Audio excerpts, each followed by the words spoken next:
You have to Power wash. turn on the mic. Yo. Turn on your mic. Cool. There's one right there, one over there, whichever one you want to sit at.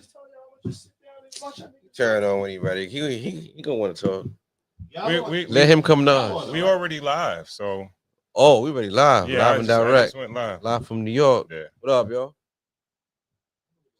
Yep. We don't even know what we're talking about. Moving. Right? Testing. 1, 2, 3. Okay. It's kind of. Is it just the light, or Like it doesn't seem flickering. but blue? What are you behind you? That's the blue over there. Why Shadow. Yeah, but that's a little thing. That ain't nothing. Okay. All right. I guess we're good then. Yeah. A little blue behind you. Finish talking about what you were talking about. You said you were gardening. Yeah. Does your wife do gardening? Nah, she like take credit for it, but I'm out there. Yeah, my wife. Turn that soil. She's the garden person. Yeah, I be out there. Get my hands. Fucking wife pulling weeds and doing shit. Yo, women will say some shit where he's like, you're not gonna do that shit, but you like. My wife's like, I want a lawnmower. I'll cut my own grass. Like, stop lying, yo. You'll do that shit like one time and then you won't do it again. You never know. I see women cut their grass, dog. I understand that. If she got like an electric one, like you got the ones now. They got the ones now that you don't even have to like. They kind of like self-propelled. Like you just hit the button and you just like going behind it. I know. But you know your wife, okay? Right. I'm saying I'm not saying she won't do it at all. Right. But she's not gonna do it every week like the landscaper will do it. Cancel the landscape. Yeah. So I haven't hired a landscaper yet. I do everything myself. Yeah. Try. So you're never gonna do that? I mean, I ain't gonna say never. Eventually, but now. You just like cutting your grass. I like cutting the grass. I like getting the grass to grow, cutting it, seeing, sharpening the blade, getting everything nice and rocking. How you sharpen the blade? Put the different patterns. You take it off. You gotta take it to Ace. Let them sharpen it up. But putting different patterns in it. Sometimes you cut it up and down. Sometimes you cut it sideways. If you have a company, you do like a little checkerboard. Oh, you know how to do all that shit? Yeah, you fuck around. I've been on YouTube watching, nigga, like. Yeah. Nah, lawn shit. Like in the spring, summertime, I'm all into like lawn, outdoor shit. I just working on new little flower. So now I'm working on like my flower beds. So like I'm trying to get like new flowers. I want shit that hang, shit that grow tall, shit that bloom sideways. I'm trying to get like different colors and leaves and blah shit going. You know what I mean? So yeah, I just be in Home Depot just looking at shit. Just trying to figure out like how I want to do my beds and all that. So yeah, it's cool though. Neighbors appreciate it too. I'll be over going across the street, helping the lady across the street a little bit. And you kind of see like everybody, I ain't gonna like step their game up, but it's like everybody into it now. Oh, okay. You know what I mean? You kind of seeing like you look down. You look. You down. Ignited everything. I don't know. I'm not gonna say that. I kind of just got there, but you could just kind of see the energy now. Like niggas, you could look down the block and it's like what niggas is starting to keep their shit icy. Like niggas is yeah. Then you see the nigga come and spray. Could they see what you spraying on that shit? I'm like, nah, I put a little nitrogen on the lawn to keep it green. And then you see they got the little guys spraying their shit too. So they, you know what I mean? Yeah, it's good times, yo. Okay. You know, old nigga shit. Where you at though, ranking wise? Nah, I still got some work to do. You got is somebody better? There's some green. Oh, okay. Yeah, some niggas lawns is green. Celtics green. Or yeah. I'm working on it, and I'm trying not to let it burn in the winter. I mean, I'm in summertime, in August, like deep 90-degree weather, burn up every year. So I'm just trying to beat the heat this year. I'm trying to get it nice and strong, nice and watered. You seem like you got very thick grass. Pause. Because I cut it high. I don't cut it low at all. I keep my grass high. That's what I told my landscaper. Yeah. Like the landscaper I got now is he's not, I hate to say it like, yo, he's not that good. He's not that good. he's just a grass cutter. Yeah, he's serviceable. Right? Yeah, he's not the type that's gonna be like, oh, I need to add this chemical. Oh, like, he doesn't know. Like he's like, all right, I know how to cut grass. I know certain things, but I'm not a botanist to know different grasses and what to put in grass. Like, oh, the chemicals. I said, yo, bro, when the seasons change, I said, yo, you ain't put no lime and no anything like that on my joint. Yeah. He's like, you don't need, I cut. I said, what? I said, during the change of the season, I'm seeing everybody got white dust all on the grass and stuff. I said, I ain't got that. Cracking, He like, you don't need that. You don't need it. I cut. Right? I'm like, yo, bro. He's like, oh, the nitrogen or the lime. Yeah, lime is for moss and the moss and stuff. I said, I got moss in my yard. You don't need it. I'll cut. I'm like, bro. Yeah, minimal. I said, you know what? That's the extra bag for him. He can charge extra on the cleanup and do all that shit and come through and put the holes in the grass and do all that and do, you know. He don't aerate. All that fly shit. No, he don't overseed. He like, nah, you don't need to seed. I cut grass. He get his money in and he go home for the winter. Yeah. You know what I mean? Fly south. Yeah, man. So we trying a different approach tonight, man. We trying to see what's going on in the world. Yeah, shout out to everyone tuned in on Facebook, YouTube. Please share the stream if you're on, and subscribe to the channel. Also, Cigars, the Ensign Whiskey Podcast. Cigars, the Ensign Whiskey Podcast, man. Let us know about your lawn and all your lawn tips and tricks and things like that to have the greenest lawn. Have the best yard on the block.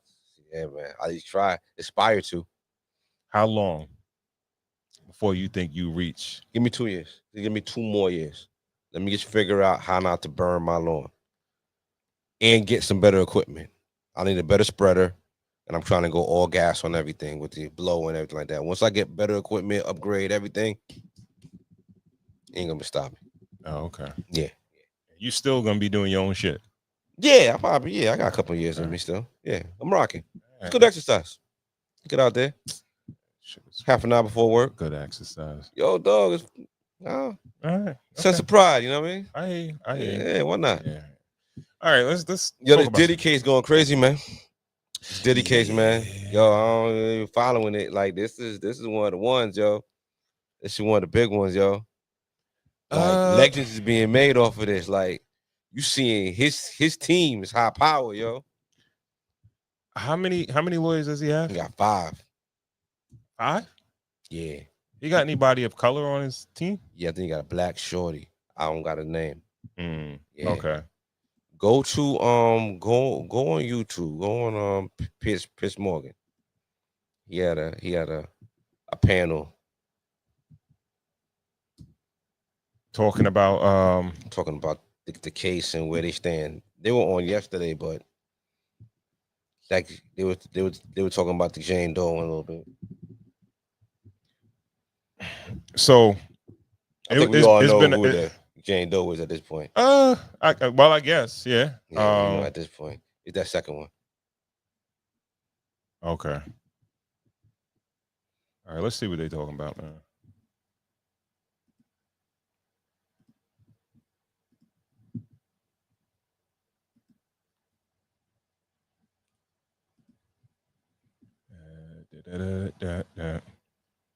Oh, it's kind of long video, but let's we could go in and out. He do an interview with like a lawyer at first, and then we'll just, we're gonna chop it up. Because I want to go from this is what Ivy League universities you can get into with a 3.6 GPA. 90% that go to mom. Here's the mistake everyone keeps making. That woman who took the stand this month is not the woman we're talking about from 13 years ago. There's no other evidence other than Cassie in this case. He was in charge of her, yet she was cheating with Kid Cudi, who was his former employee. I'm not saying he's a great guy. I've said very clearly he's a piece of but that's not what RICO statute was meant for. What choice does she have? I know a ton of people who tried to go away from Diddy. Are we gonna keep walking over the fact you gotta act like Cassie was doing this? So like the artist, the court artist, like the art of the Diddy case, I feel like that's gonna be like a thing after this too. Like that art, Telling. like him in the towel, him like those courtroom sketches, they're a little comical, but they're like, you know, like kind of like a sign of the times. Like, what if you could buy like I would take a piece. I would take a piece? I would buy a piece of that. I would buy like a piece of a lady crying and Diddy in a towel, and then Diddy with the gray hair on the side. Like I would like that. I don't. It's not fly, but it's kind of fly. I don't know. Like. No. It's a moment in time. It's a moment in time, right? Yeah, it's like yo, this it's like a snapshot in like time right now where it's like, yo, you could really like, you know, you can remember a moment, you know, off of that. Yeah. So, well, I guess nobody actually introduced themselves. I don't know who. Yeah, he did like a little intro. Okay, all right. At some point in time, you have to take responsibility for your life. It is her boss. It is the man who is in control of her life. I'm here to tell you today he will be convicted on a RICO charge. In a moment, we'll debate that with our expert panel. The first, with the very latest, is Jesse Weber, the Attorney Law and Crime Network anchor and News Nation contributor. Jesse, good to talk to you again. You are an expert in all things ongoing with this trial. Where are we, do you think, with it? And what have been the most significant developments in the last few days? So, Piers, I would say the last time I spoke to you, I said I wasn't sure whether or not the prosecution was going to be able to prove racketeering or sex trafficking. I think they have gone above and beyond that. I mean, let's just even talk about what happened yesterday. So, in order to prove racketeering, this criminal enterprise that Sean Combs led, prosecutors have to say there was a pattern of criminal activity, and they have to prove at least two underlying crimes. There's kidnapping, there's forced labor, there's arson, there's sex trafficking, bribery. Yesterday, Eddie Garcia, a former security officer at the Intercontinental Hotel where Sean Combs appeared to beat Cassandra Ventura on tape, which in and of itself is important evidence for sex trafficking, says that Combs paid him $100,000 for the footage. And it was interesting because before he took the stand, he wanted to plead the fifth, you know, right against self-incrimination. He was granted immunity. And I said, how is paying somebody for something bribery? Wouldn't it be the other way around? Wouldn't the person that's asking for the money be bribery? Bribery is the act of asking for money for something, right? If I have the tape and you don't want that tape to get out, if I charge you for that tape, I'm bribing you. You're not bribing me if you want like the tape. If you're paying me, you're not bribing. Like, well, how did bribery work? All right, because asking for money is the bribery. All right, so as a security officer, ransom. That might be ransom. Nah, I think it is bribery because as a security officer, it's his job to report crime, to stop crime. He's supposed to secure the location and secure the patrons of the hotel. So if there's a crime committed, it's up to him to handle it. He can handle it. He's not a law. Like no. All right, that's what I was gonna say. He could do what he can do, but then he has to call the authorities. But if he's saying, all right, don't call the authorities. Give me the tape. I'll pay you. Isn't he there to like secure the premises more? He's not there to stop. Like if there's an active shooter upstairs, he's not gonna go up there. Who would though? Unless you like a SWAT team or something. You know what I mean? Like it's okay. No, I don't expect for him to. So Diddy offering him the money, that's the bribery. Yeah. Okay. Said not. All right, don't say anything about this crime. Give me the evidence that I committed a crime. And I'll pay you. They said, you know, at first Diddy called up and he was like, yo, how much for the tape? The first dude that picked up, he didn't want to deal with it. Put on the phone with his boss. Dude was like 50. Then he sent one of his guys over there. Diddy give him $1. You know what my problem is in the whole thing, in the whole scheme of things, right? I don't feel a lot of sympathy because it's mad people playing in the mud. Right? How good are you? You are willing to watch a woman get beat and say, "All right, give me money," and I won't say nothing about it. It's no morals, it's no ethics, there's no high standing people that's going on. It's like in this world though, in that world and that level, I think everything is about dollars and cents and celebrity. Well, it's really about like also when they go up there and they make the case and they're like, yo, do you want me to call the police? She's like, no. So it's like, okay, like one supposed to do with that. Okay, but why bribe? So you're just like all right, I guess there are certain levels of ethics and morals and crime also, right? Yeah. But you taking the money is just as bad as him No, offering. No, it's not. Yes, it is. No, it's not. Yes, it is. What, morally?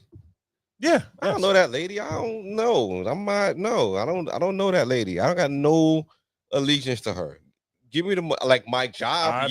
I could lose my job for it. So there's that. But as far as like I have some allegiance to some stranger, give me the money, yo. But if you don't think as a security guard they take like some type of oath? No, I think they do. No, they file an application, bro, and get a T-shirt. I think they take some type or a suit jacket. There's no oath. There's no security guard oath, bro. I'm pretty sure they have some type of oath. Bro, if anybody could let us know. I am positive. Loss prevention at Macy's never took an oath. Like, you don't. Security guards range from the nigga that checks your receipt at CVS to the dude riding around the car in the Green Acres parking lot to the dude in the thing. These cops, it's just a regular paying gig, yo. Some of them might have pepper spray, a little weapon on them, something, but there's no oath. I think for a security guard, bro. You're there to limit like you're not. No. Please let me know. Somebody let me know. I'll let you know. I just let you know. How you know? You don't know. I'm positive, bro. I knew cats that did security. They just applied and got a T-shirt that day. You don't know. A dude that we hired to like if we had a cigars and whiskey meet and greet, right? Mm-hmm. Or like a mixer, right? And we needed like 2 security guards. We gotta take him in the back and swear him in over a box of Maduros or something. Like, what are we gonna do? Like, come on. Like, no. But I would Secret Service, maybe. I would believe that even if some security jobs, whether it be the lowest on the totem pole to the highest, right. And he's probably way higher on the totem pole as far as security is concerned. Security guard at a hotel, bro. Hold on. And I think when it goes higher, it might be more of like basically, I know they take ethical classes and what to do and what not to do in certain situations. I know for a fact they do that, right? But even if they're not doing like an oath, putting their hand on the Bible or something, they probably signed something. You know what? They probably signed something to protect the patrons or whatever. Open up a new page, man. Open up a new YouTube, yo. Open up a new page. Go to security guard training, bro. Oh man, we're here. Hold on, let me. I'm gonna just put security guards. Take an oath over a flashlight. Fuck. No. Okay, all right. It's a big ass no. No general oath that security guards take. There's no general oath that security guards take. However, some organizations such as Private Security Professionals of America require registered members to take a pledge agreeing with the ethics and standards of the organizations. All officers of the 8 uniformed services of the United States swear to or affirm an oath of office upon commissioning, which is different from oath of enlistment that enlisted members recite when they enter the service. All right, I believe they definitely go through a code of ethics, I guess. And I would guarantee that in that code of ethics, you're not supposed to take any bribes if somebody committed a crime. That part. So, but it's just morality. It's like the code of ethics. That means nothing. Like, yo, these guys are getting paid 25. Why are you undermining morals and ethics? Because it's money. We live in America, bro. Like, send that shit somewhere else. All that. Like, we're talking about the P. Diddy trial here. We're talking about women getting flown out. We're talking about drugs. We're talking about sex workers coming in. We're talking about. That's what I'm trying. What I'm trying to say is on every level, you got people that are doing morally and ethical stuff this is on extra money. And then even when you look deeper into it, right? When you look deeper into it, when you hear some of the victims, and the same way that security guard was willing to look the other way or not report as a reporter about a crime or whatever was going on, I think a lot of the victims, they kept a blind eye or they stayed with the situations because there was money involved. Well, Diddy had a security team. Yeah. He had his own security team. They're wrong. So their security team was probably, his security team was probably dealing with their security team. With their the security hotel? Yeah. They probably checked in with them before he came in, everything like that. There was that whole I know Diddy made the call. No, his main assistant, that girl KK, made the call, but Diddy got on the phone. And he brokered everything with him. But I don't know. So you feel like that goes, that's more or less that pushes towards the RICO or the conspiracy of him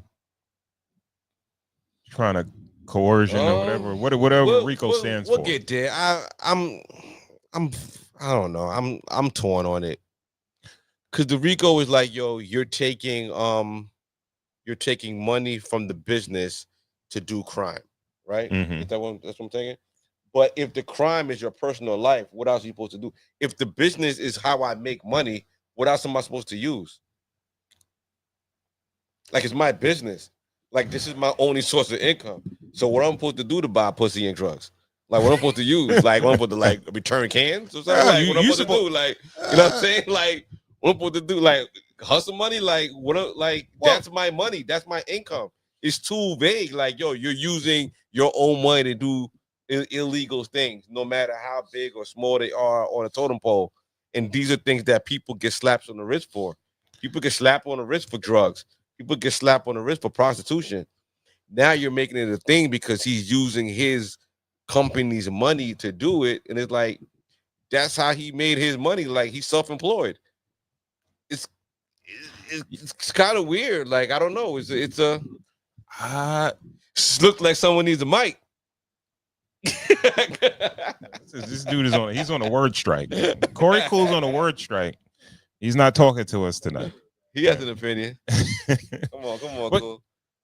Yeah, come on in. I don't know how the whole RICO thing works. I thought you had to have more than one person, but you definitely need more than one person. Like, this is one guy RICO. Again, check. This one's not on?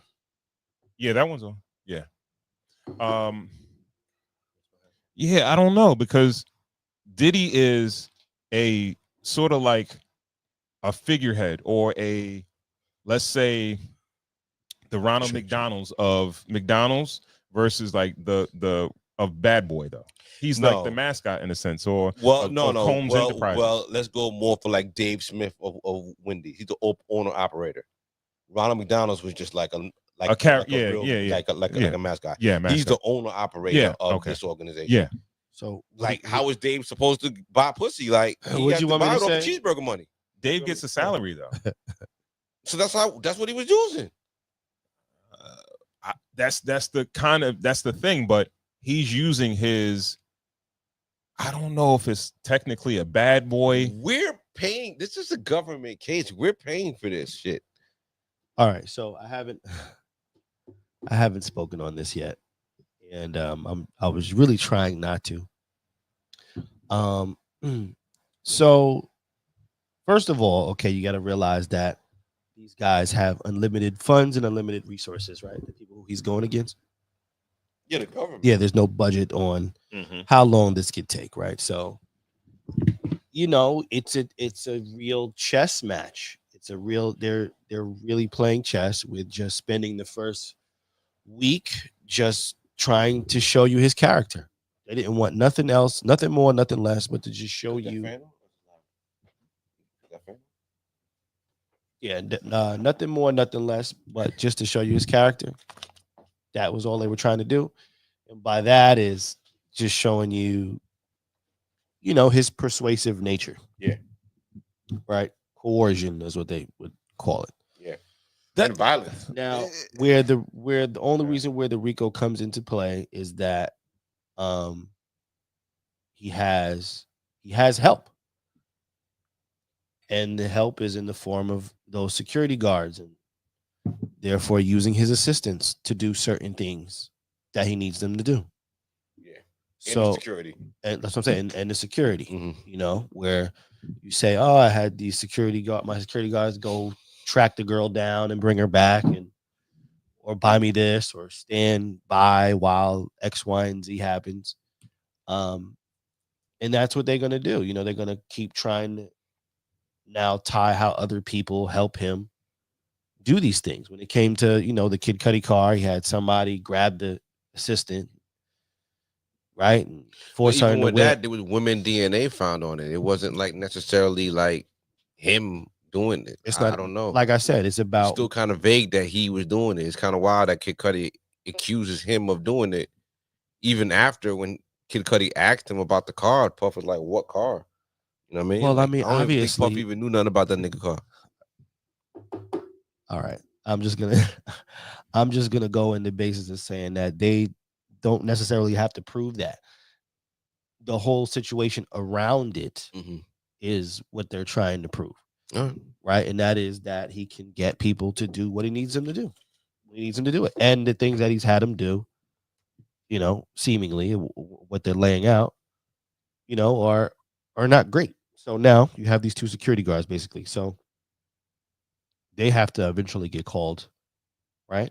Yeah, they have to, and it's whether or not, if they come in asking for immunity, then you know that a lot of this is probably that's true. nasty. Doesn't that go against the RICO? Like it goes, like you giving everybody immunity. I mean, No. Well, remember, I mean, they wanted Gotti, right? Really, you know what I'm saying? Yeah, like, yeah, they got the other ahead. niggas in the meantime or whatever, but they wanted him. Went ahead. And the situation is, you know, you just had too good of a time, maybe. You know what I mean? Man, that shit is whack. What's whack? Because it's whack because they're trying to establish character, but it don't have nothing to do with his character. It's just the fact that he has money. No, but that's the he thing. is a sexual deviant. Remember, the character part very is just violent. Yeah, he's a bad character in a chess match. If he didn't have no money, he'd be bad on another level. It would be a poor bad nigga. Like, and he'd be in jail already. He would have been in jail. He would have been in jail already. Yeah, but he would have no money. But wait, they got to do that because, like you said, he's also a superstar. You know what I mean? So you have to spend time on the character to bring the jury down to a fair space. Because okay, it's almost safe to say that no matter who you choose in the United States, they probably know who P. Diddy is, right? Like, safe to say. It's unless you're maybe 80-year-old white woman, and you still might know. You still might have because he's been rocking for 30 years. You know what I'm saying? So I think it's just remember, like the sunglasses. Yeah, their job is to slow cook this thing. Yeah. And I don't know. 2 weeks now? No, it's like it's going. This is 3, right? Or going on 3. I want to say, yeah. Next week we'll start 3. Yeah, or something like that. And yeah, they're gonna do that. And then remember, he's just on the defense the whole time. You know, he's probably not gonna get up there and talk for himself. That's another thing. You think he should? I would. Yeah, I guess. Dog, you see, like, what is he gonna say? I think he should. I think he should too. Bro, it's evidence of him on camera. Yes. Like, you go up there. All right. So this is what if they're trying to paint a picture of his character, of him being mean, violent, whatever, it's video evidence that shows that. He can't refute that. I don't care if he goes up there. It's not gonna, you know what I mean? Right. The only thing is that he could let his accusers speak and rip them to shreds so they seem like liars.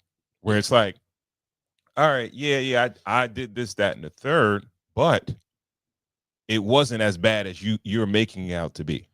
And that's going to be good until you have 20 people saying the same thing. See, it's one thing when there's 2 or 3 people that you can maybe say they're the liars. Mm-hmm. When you start getting into multiple people, multiple genders, ages, roles that they've played for you, and they're all saying a pretty different, similar thing, that makes it a lot. But they all have civil cases against you too. Well, not everybody subpoenaed. Like to make it look like a money grab. Not every. Well, that's. I mean, that's saving them, I guess, to a degree. Yeah. But once again, they still have like 4 weeks left. Yeah, they got a lot of time. You know what I'm saying? Definitely So think cooking about this. all the things that they've unloaded in just the first quarter of what the trial is. They wanted to spend the quarter on just his character. Let's show him doing this wrong. Let's show him doing that. Deviant.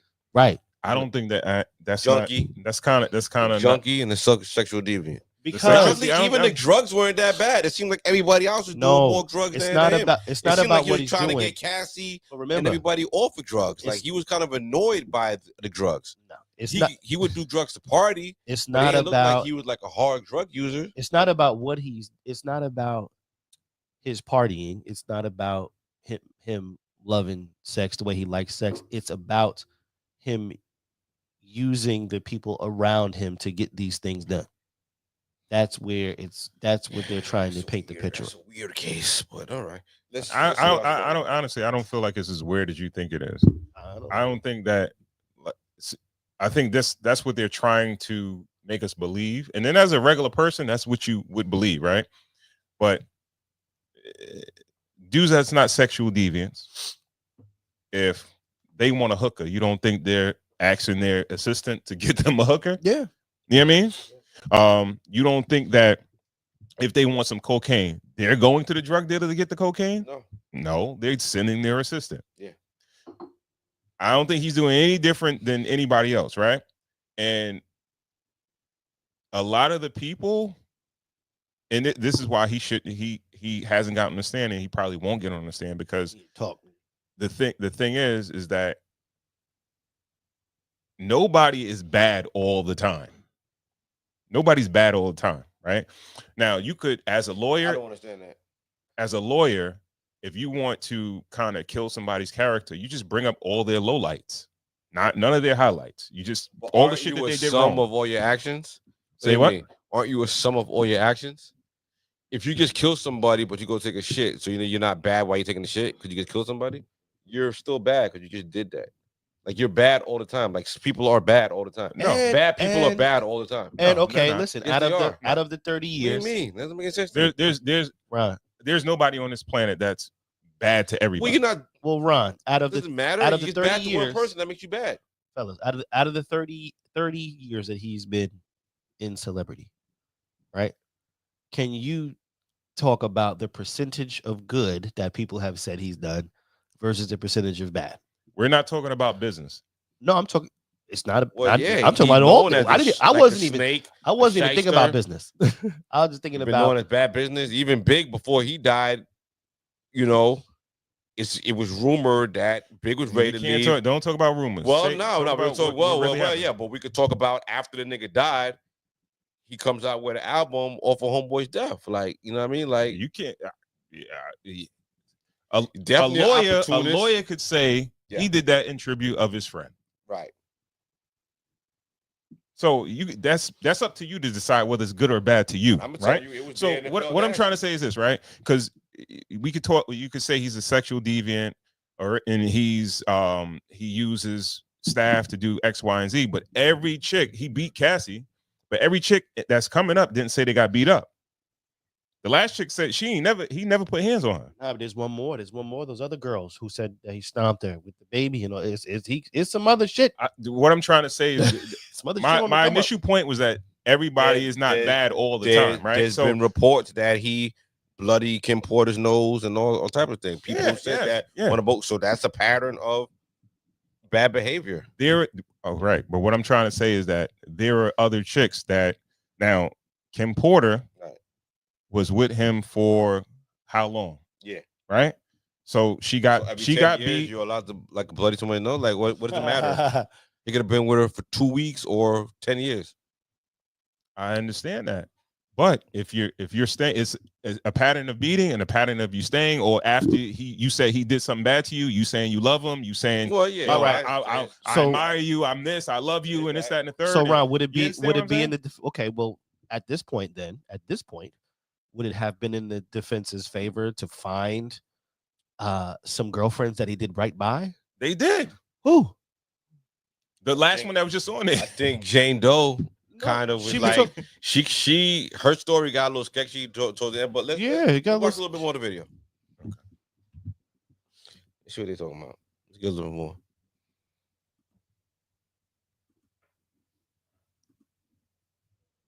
Why would he want that? Well, not only does he say he takes the money and then splits it with 2 others, he didn't report it on his taxes, didn't put it in a bank account, allegedly lied to investigators in June of 2024. This is not somebody who has anything to gain by testifying, and clearly added a bit of credibility. So if the prosecution is looking at proving bribery for racketeering, it seems like they got it. Last week, Kid Cudi, or the week before, Kid Cudi testified about his car being blown up by Sean Combs. That's arson. An assistant testified that she was kidnapped by Sean Combs at gunpoint. That's kidnapping. Cassie Ventura, that was all about the sex trafficking counts. And I think the prosecution is really selling the idea not only that Sean Combs was essentially this mafia figure, but that he was using the company's resources and his staff to facilitate and cover up a pattern of crimes. They have been very deliberate in every witness that they've called.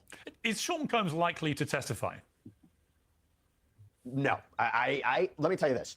First of all, we all know that him taking the stand and being subjected to cross-examination by the prosecutors is going to be quite problematic for him. But you also have to wonder what his judgment is. Look, in the United States, it's his decision and his decision alone to testify. But he's the same guy who thought it was a good idea 2 days after CNN. He testifies. If he goes up there, you know what I mean? The biggest problem against him is like, yo, sexual deviancy. I remember there's a Donald Goins book called Horse Son, right? It's a boy that is born of a whore. You don't know the father.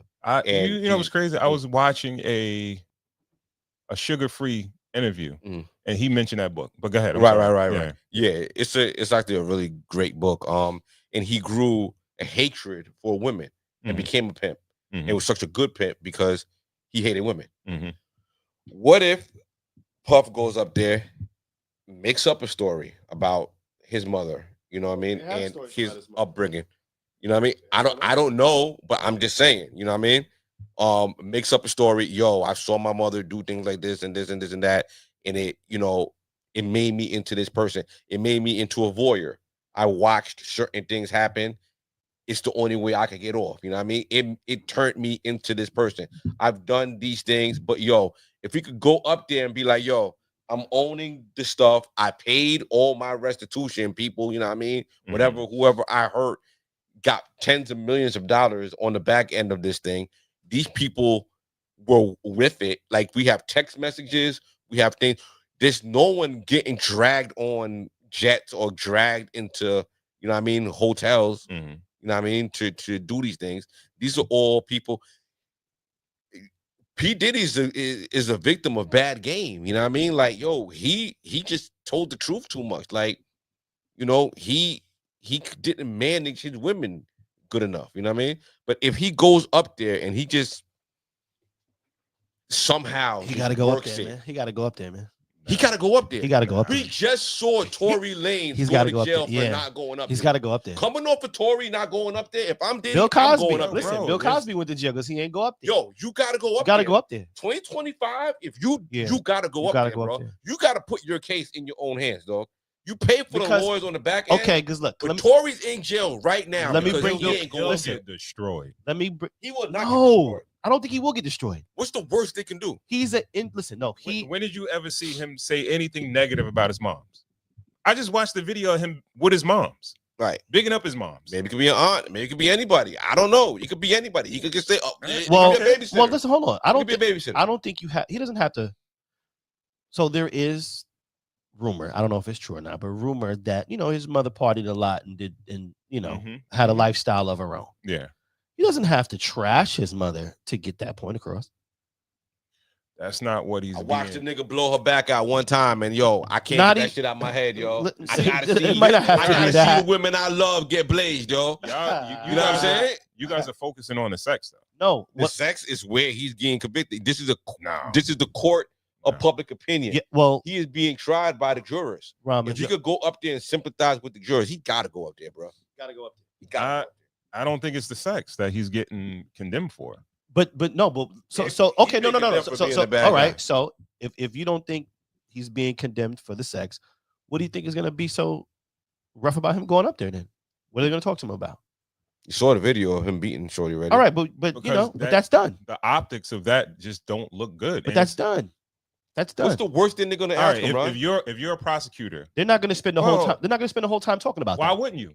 If you're a prosecutor, why wouldn't you spend all the time talking about that? It makes him look bad. I did it. If I'm the prosecutor and I want to convict him, yes, I'm going to spend all the time talking about how he apologized on Instagram Live for it already. All right, but look, he no. owned up to it. What they gonna do about JB, it? When he goes up there and says, "I was fucked up. I was on all types of drugs."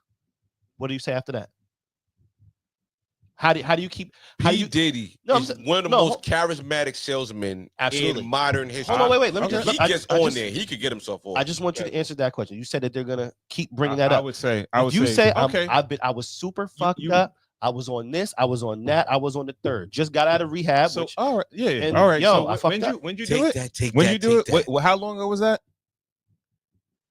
Whatever the day was. Whatever the day was. Yeah. You'd be like, all right, didn't you go to rehab? Yeah, I went to rehab. When's the last time you used drugs?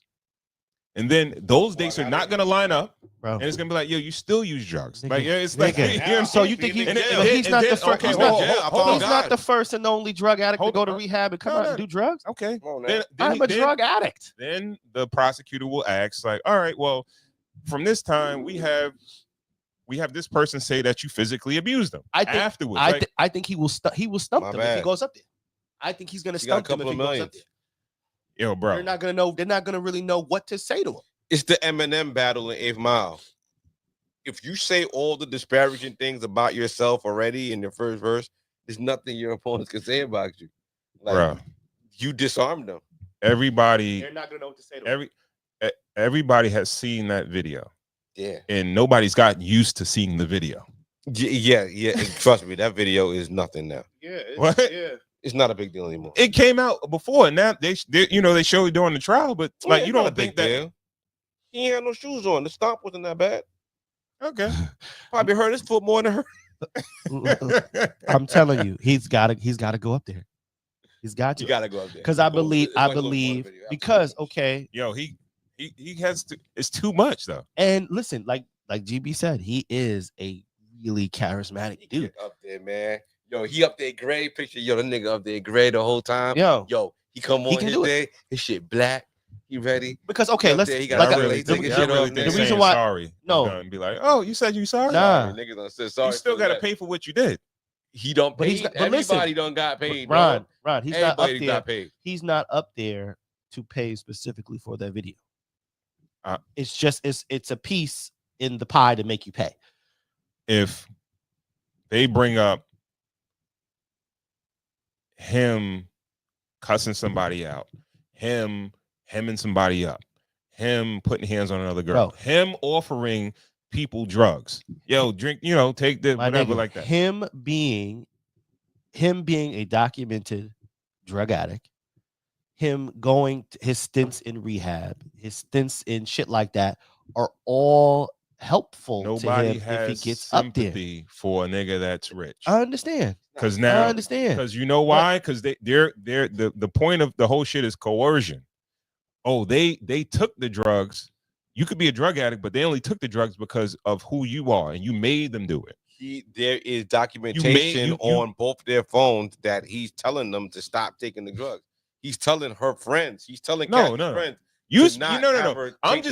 I'm all right. I'm just telling you now. I know that's why I'm saying that helps him more than him going up there trying to defend himself. You got when you all right. Gotta go up there. Tory Lanez is in jail right now because he didn't get on that stand. Bill Cosby got knocked because he didn't say nothing. Yo, go up there and say something. Gotta say something. I'm sorry, you gotta say something. Tory Lanez. See, R. Kelly maybe not. I think Tory Lanez was not guilty. Now, if you're guilty, you don't get up on the fucking stand. Gotta get up there. If you know you did the shit that they say you did, all you could do is say, yo, the people that's accusing me are liars. Well, listen, this is the thing. That's it. The reason why, not that I want to go too far into this, when you bring Bill Cosby into the fold, right? Bill Cosby was doing his damnedest to protect his image as America's dad. And all of those things that he was being accused of were opposite of what it meant to be America's dad, right?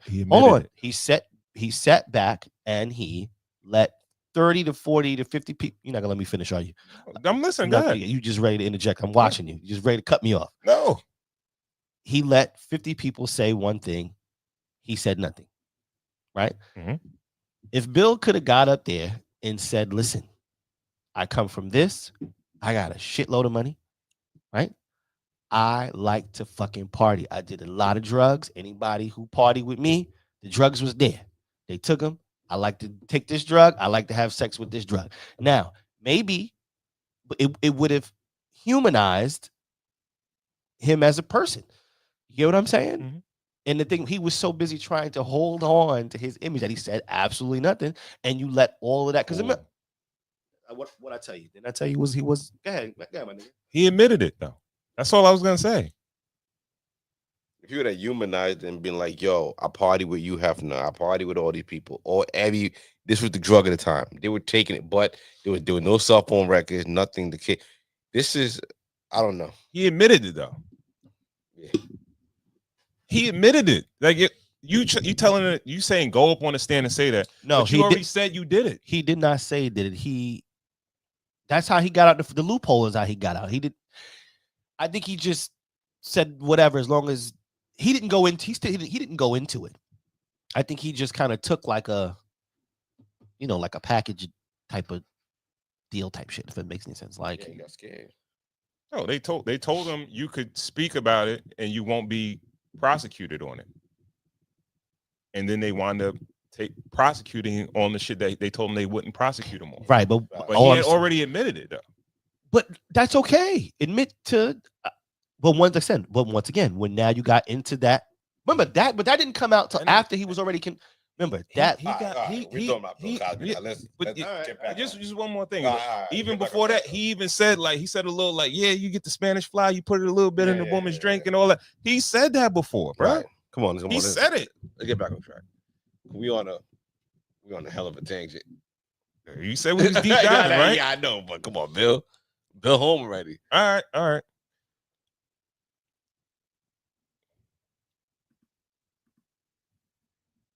So, okay.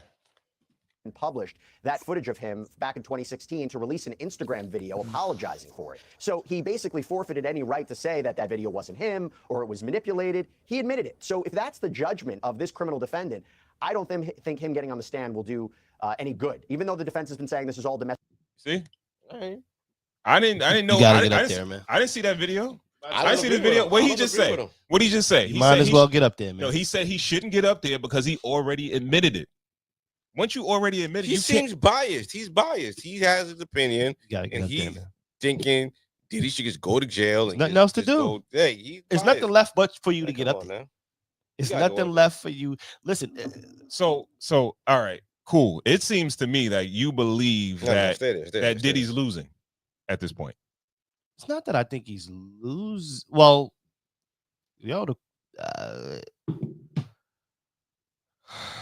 so you feel like most of the people the witnesses that came and the accusers were credible and their stories were like A1 solid. Remember, all you got to do is just get them to go that way. Yeah. Remember, it's not that difficult. Is he winning or is he losing at this point? This is a broadcast saying 50-50 is terrible. That's like podcast 101. You gotta take a side. I'm gonna say Diddy's winning. I think he's winning. That's why not by a lot, by a shoestring. Yeah, but remember they only have to swing very quickly. Remember they only have to prove 2 out of that laundry list of things. Only 2 things they have to prove out of that long list of what it means to be caught in a RICO situation. He only has to have one person that doesn't believe he's guilty. He has to have reasonable doubt. Right? All the facts are there, though. As the American people watching this thing thinks that this is frivolous. All the facts are there. All the facts are there. What's his jury composition? What's the breakdown? Is it men, female? If he has the majority men, he's winning. P. Diddy jury breakdown.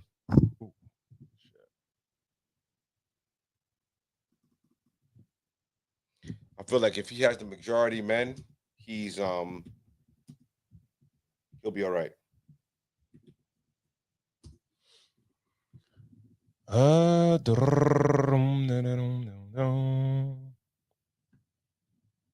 Who's in who's the jury on that? 12 jurors selected. The jury consists of 8 men and 4 women. Oh, he's aged 30 to 74. He's winning. What you think? Cool. He's winning. What, does that change things? Yeah, I think that changes things. I think it changes a lot. I think that changes things. 8 men and 4 women. The team that's going because against him, you know what one of the biggest things it's not, is, right? but it's not 8. It's not 8 black men. It might not be 8 black men that listen to bad boy music. It's not even. Let's hope they don't. Let's hope they don't. Let's just say they just are regular dudes, men, right? Mm-hmm. And what happens is that, and this is I think this is one of the biggest issues with this, right? Where there are women that have really been in situations, right? And then there's in basements, that really going through it, right? Ain't showered in weeks. Like, yo, you got shorties that's getting jet setted all over the freaking world. 10 apartments, cars, everything like that. Parents' crib paid for. Everybody's getting laced up. Everybody's good. Yeah, she got a blazing nigga every once in a while for him. But come on, let's watch some other video. I want to get to. Yeah, but my point was that once a man sees, like, all right, he could feel sympathy for one of the women that he really believes. Once one comes up and they lie, it's gonna be like, because that's how I think that's how dudes take it in, bro. Well, you approach it differently. If it's a woman, you approach it on the sympathetic, like how I was saying. I saw my mom's. I was young. I was a victim. You victimize him, younger, and you do that. If you deal with men, then you're looking at it like these are opportunists. This is a money grab. I'm a man that has means. Yes, I'm a little, kinky, you know what I mean? But this you is what really I like, on some shit like he need to jump on the thing. So let's jump into another one, man. Let's jump into the well, there's a little bit more I want to see on this. Okay. All right. Let's fast forward to the panel a little bit. Okay.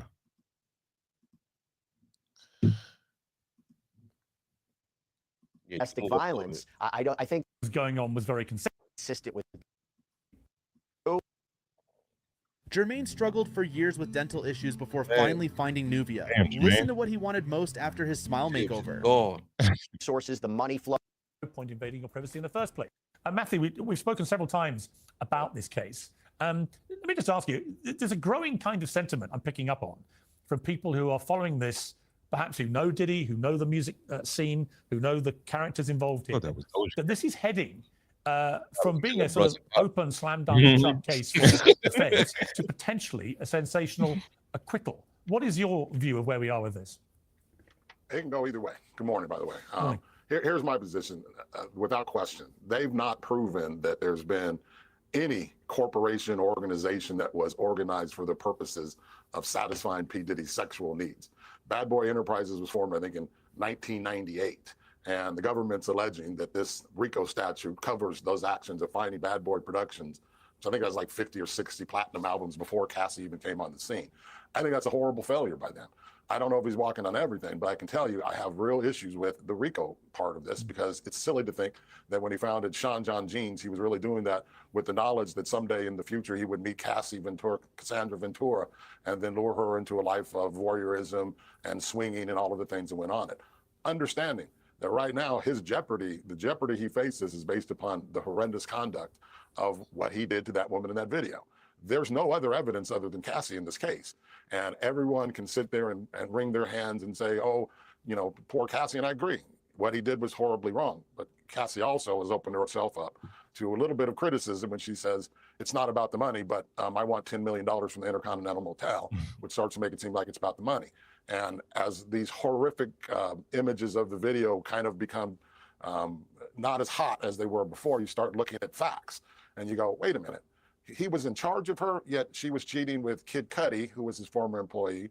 She was cheating with his former trainer. She had her own apartment. She had her own money. And with 8 men on the jury, this case might have been won in jury selection because I'm telling you, from the people I've listened to and the many of the different people who've spoken about this, I think there's some issues about whether or not this is a proper case for a RICO charge. Start to wondering if the only witness you have and the only charges you have is that he beat up that woman, which he certainly did.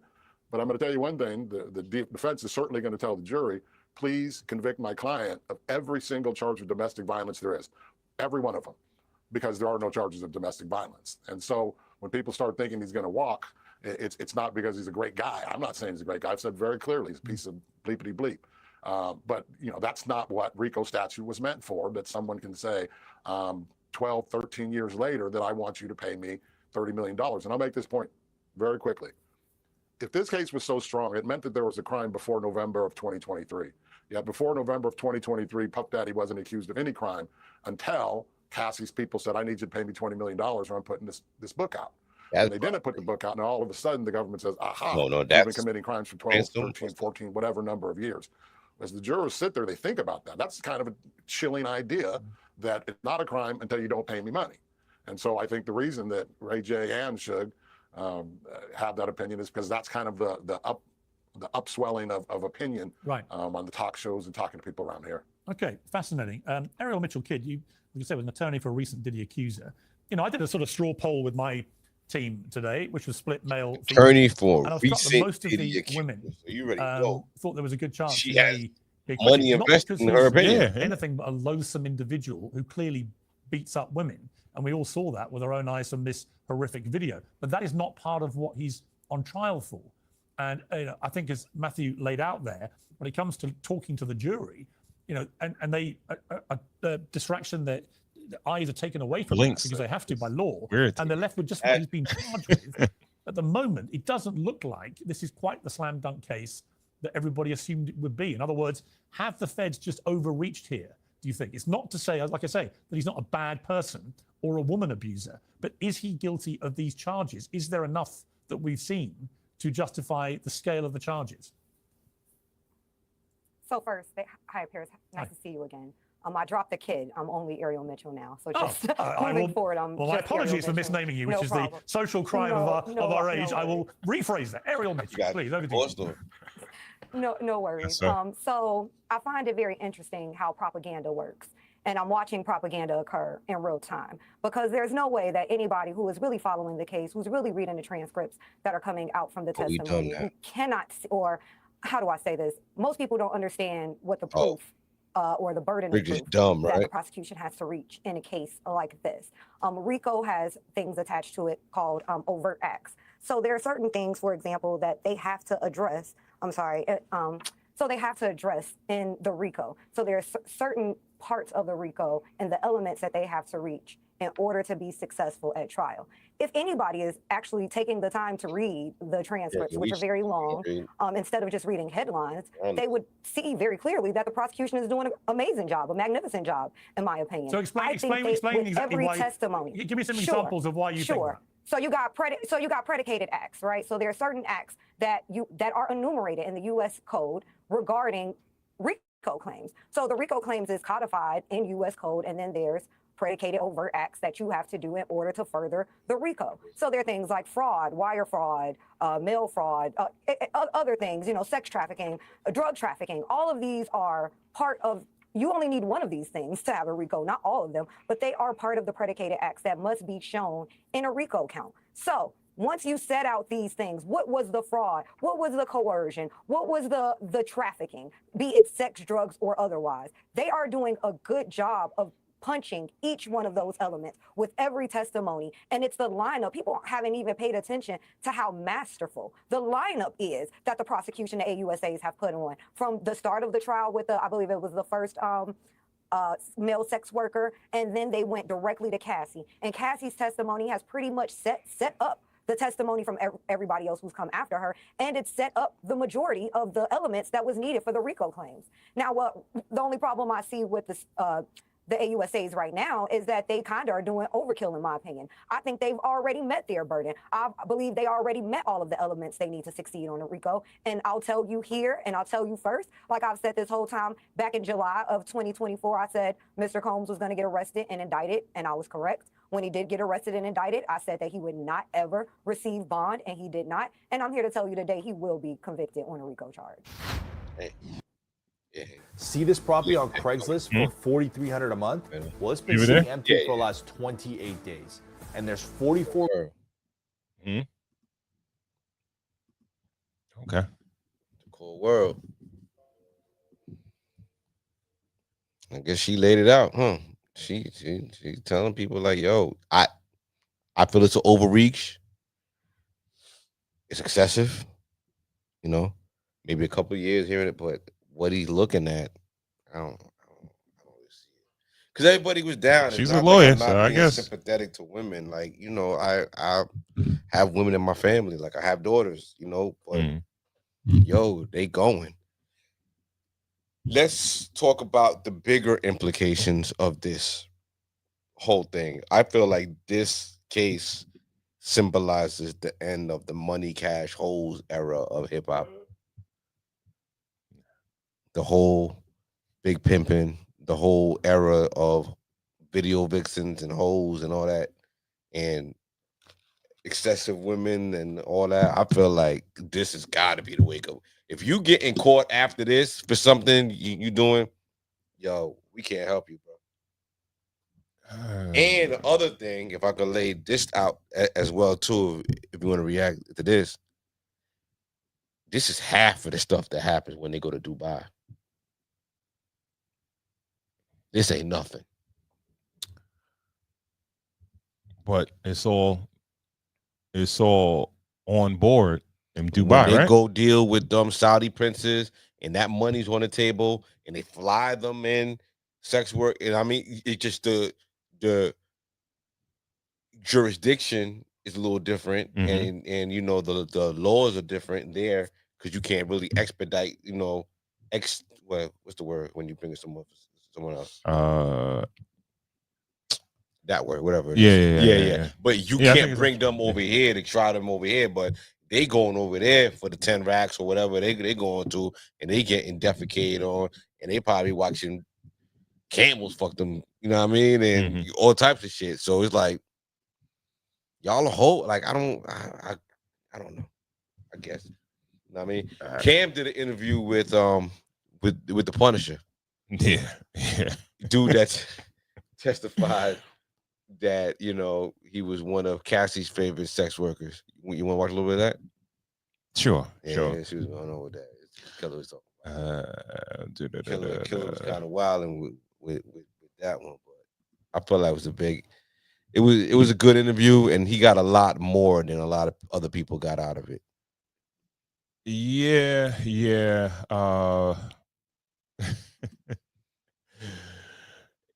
Yeah, he was very animated.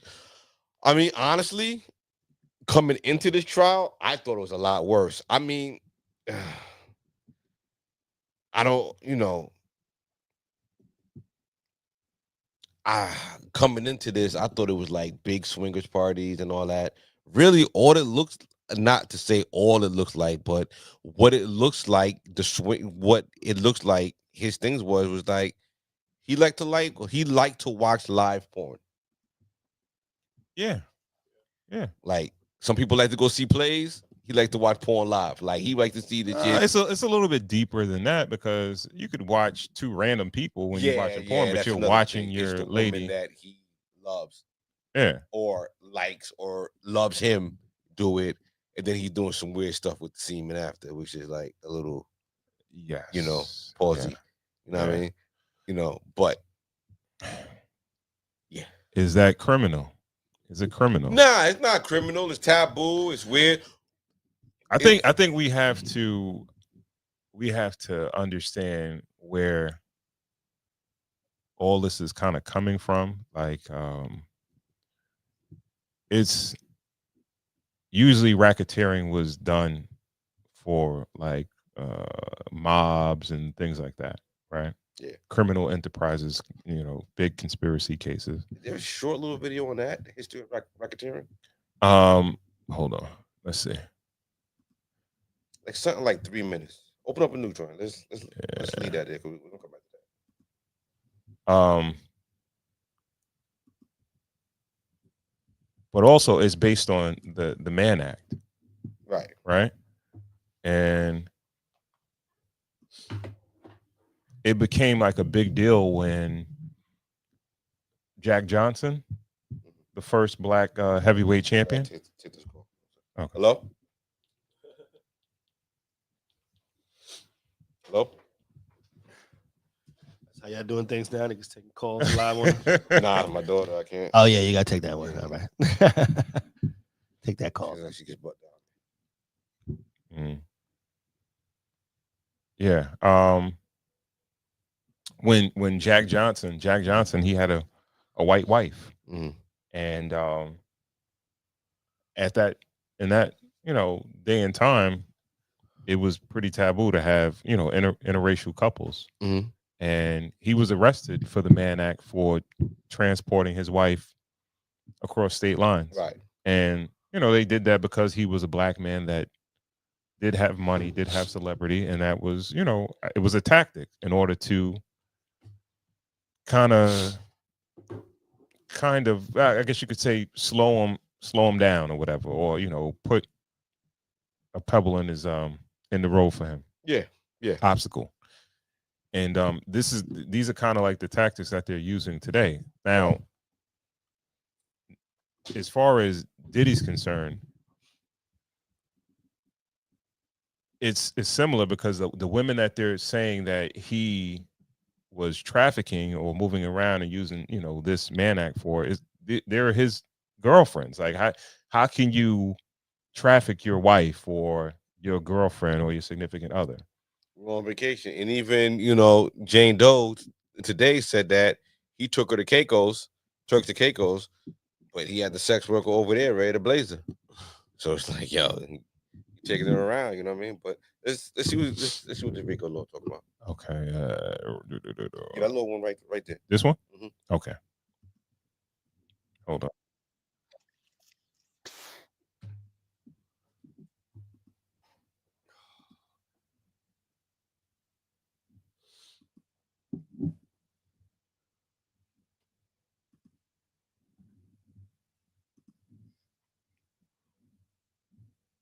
Your payout if you suffered a serious injury at work, like a broken bone, torn. We're going to go in depth now on the latest indictment against the former president with the Target 12 investigators. We're joined live in studio now by Tim White. And Tim, the thing that really stood out to me, and a word that we're hearing a lot today, is RICO for racketeering. You've covered a lot of RICO cases over the years. Walk us through what people should know about this type of case. Yeah, well, absolutely. President Richard Nixon signed the RICO law into law in 1970, and RICO is short for the Racketeer Influenced and Corrupt Organizations Act. The law was put on the books as a tool to dismantle mafia families across the country. A federal RICO case has two key parts, pattern and enterprise. To prove a pattern of lawbreaking, federal prosecutors have to show at least 2 crimes occurred from a list of about 36 potential violations. Then they have to show those crimes were part of an ongoing criminal enterprise. Now, the law worked very well at decimating mafia families across the country. States began passing their own versions of a RICO statute. There are 33 state RICO laws now, among them Georgia, as we see in the Trump case, and right here in Rhode Island. Now, an interesting tidbit here,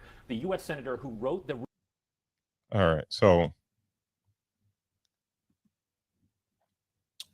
pretty much they're saying Racketeer Influence and Corruption Organizations Act, a pattern and enterprise, ongoing criminal What does that enterprise. mean? What does the pattern and enterprise mean?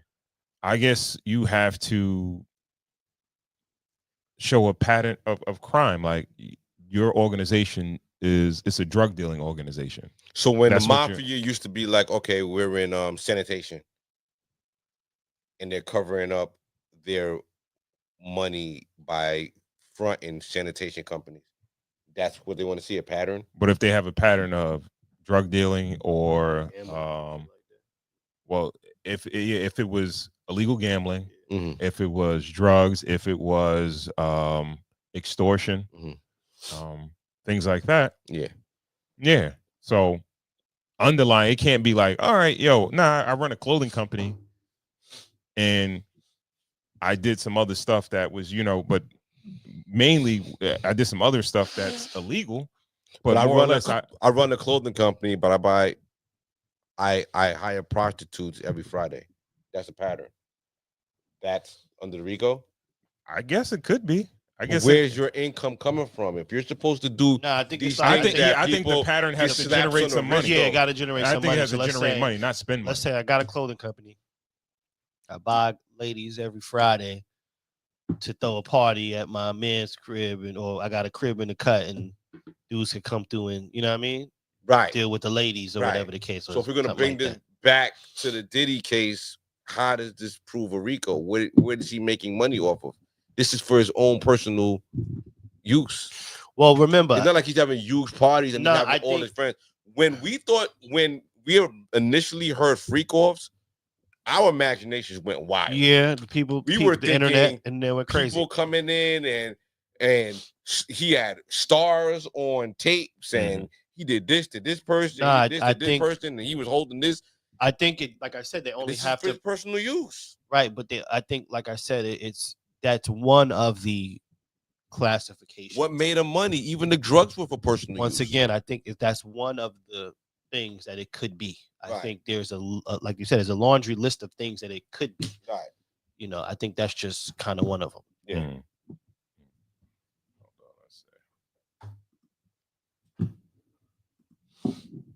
In Rhode Island. Now, an interesting tidbit here, the U.S. Senator who wrote the RICO statute, an Arizona Democrat named John McClellan, was a movie buff and loved the 1931 gangster film Little Caesar. One of the main characters in that movie was a mobster named Rico, who, now spoiler alert here, died in a gunfight with police in the film. So it's widely believed that's how he came up with this clunky acronym RICO. Wow. Yeah. Yeah, and Little history. Yeah, good to know. And Tim, obviously the mafia had been a problem long before 1970. What was it about the RICO statute that made it easier for prosecutors to go after these mob families? Well, prior to the RICO statute, it was very hard to charge those in the upper echelons of La Cosa Nostra. Mob bosses were virtually untouchable. There's a famous example. The way the feds took down legendary Chicago mob boss Al Capone wasn't through murder and mayhem counts. Is there a trailer for that tax movie? evasion. That's because What's the name of that movie? I gotta watch that shit. What was it? No, the movie that the movie buff wrote about. He said Little Caesars. Hold because mob bosses don't mayhem counts, but tax evasion touchable. There's a famous example. The way the feds took down legendary Chicago in the upper echelons of La Cosa Nostra, mob bosses were virtually untouchable. There's a 1970. What was it about the RICO statute that made it easier for prosecutors to go after these mob families? Well, prior to the RICO statute, it was very hard to charge those in the upper Even more? echelons of La Cosa Nostra. Mob bosses were. You were saying the one of dude that main wrote it. characters in that movie was a mobster named McClellan, was a movie buff and loved the 1931 gangster film Little Caesar. One of the main characters in that movie was a mobster named Rico, who, now spoiler alert here, died in a gunfight. For that movie.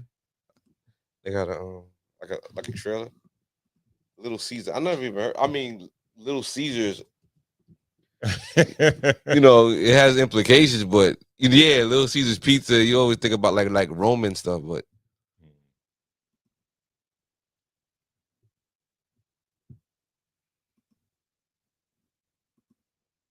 this shit probably gonna be trash.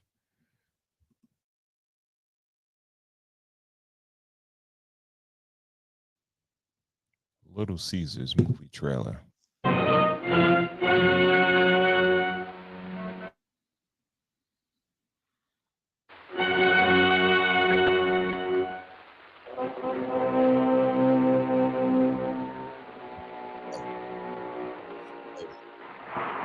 Yo, now we just so fast. We just.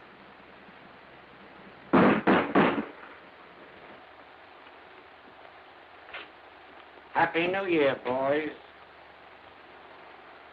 Say, there's a lonesome touring car down the street. I was wondering if you happen to know anything about it. Oh, I got a good cafe business. I don't know nothing about automobiles, what's been stolen. Well, you might if some of the bright young men around here had anything to do with it, wouldn't you? She's through. She's out of the way. That's what she is. You're lying. You wouldn't dare. I wouldn't, would I? I'll show you. Rico, listen. I ain't gonna spill anything. Rico right there. Scared of. You think I want my neck stretched? Well, you know too much. I ain't gonna take any chances. You're hanging around with me, see?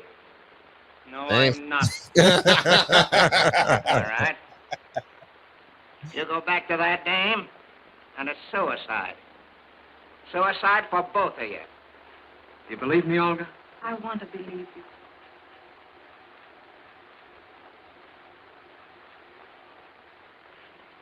What's that? What you got there, Joe? Put the hammer on them. Come on now. Flash dancing. Let's go. Wait, Olga. Joe! Every year, the dirty yellow double crosser. It's Rico, right? I don't know. Is that the same guy? That was a trash trailer. You didn't know what's going on. Yeah, that shit. Yeah, that was weak. It didn't make me want to watch it. Yeah. Yeah. We go on to Rico though. Okay. Yeah, Okay. I think we kind of get it. You know. Yeah. How long you think this thing is gonna last, though? I think we're gonna get a verdict. I think maybe like September. I think it's gonna be a whole summer. They're gonna drag this. This is it. And how long has Diddy been in jail? About to be a year. Yeah. Only a year? About to be a year. Yeah. Okay. Yeah. I think he'll get some charges that'll stick, and he'll get like a little bit of time served, and then he'll be out. Maybe a good 5 years or something like that. You know what I mean? I think that's fair. 5 years is fair. But that would be a loss on the government's part. Oh, they get a conviction. Yeah, but I don't think they would They want to wasted our money. spend all of this paper just to say they got a conviction. What do you think? Why not? They taught a nigga a lesson. Yeah. First of all, also, if they could try to make him poor, that would be a bigger win than putting him in jail for the rest of his life. I think they might want to make him poor, or see if they can maybe if but they he can make some more. Let's see this. Well, him being out, he can make some more money. Maybe not the. Can we talk about fortune. that? Can we talk about that?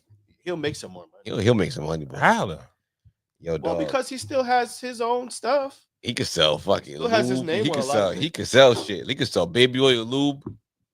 I know the baby oil stock is going up. You what? No, I bought a couple bottles.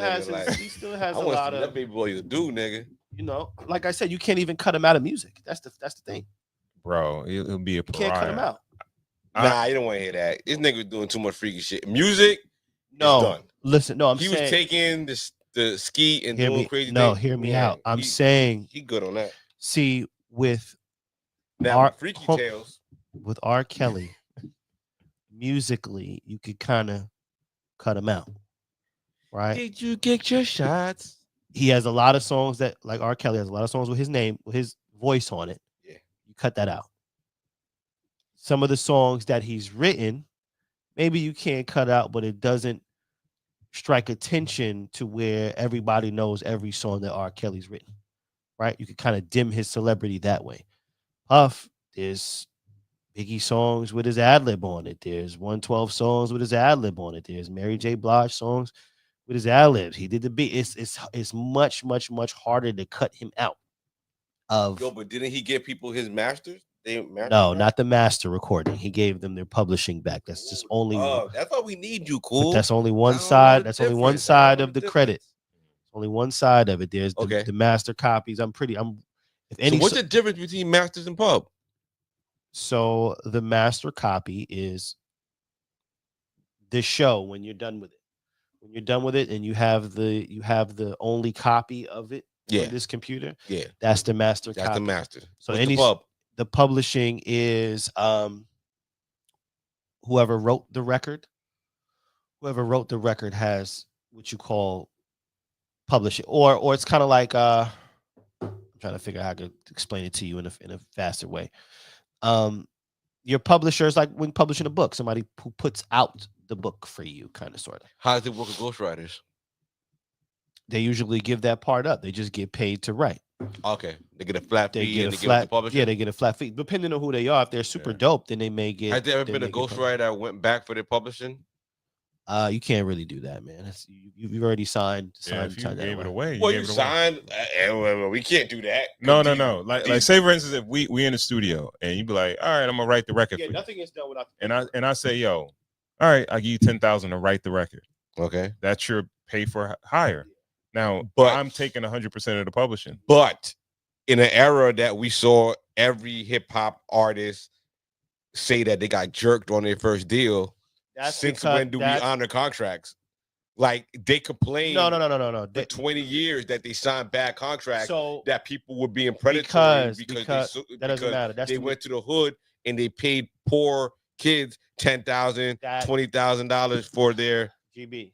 Please tell me the difference. That's the music business. That's what the No, business but is. what's the difference?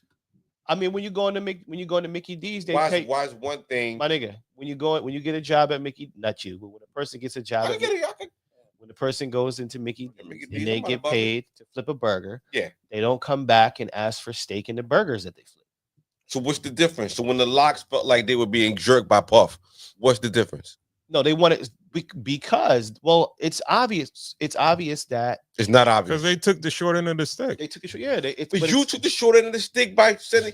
If I write you a record and you give me $10,000, but this record goes on to make hundreds of millions of dollars, I took the short end of the stick. Yes. What is the difference? But you're saying like it's an unwritten rule. You're saying one thing It's not is unwritten. allowed. No, nobody said nothing's unwritten. We're talking about things that are written. These are written. This is like on the books, right? Right. You took the 10,000. Yes. Now you see like, oh, Ron got that record that he making millions on. Yeah. I wrote that record. Yeah. He only paid me 10,000. Yeah. All right, sorry, Greg. You took the 10. But why isn't it like that when I signed a bad contract?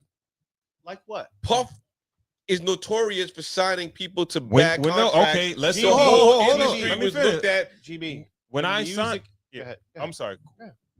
You signed to my label. I say, yo, I'll give you $50,000 advance. Yeah. But you don't know that's for your first album. That's for part of your publishing. That's that 50,000 I'm giving you as an advance. Yeah.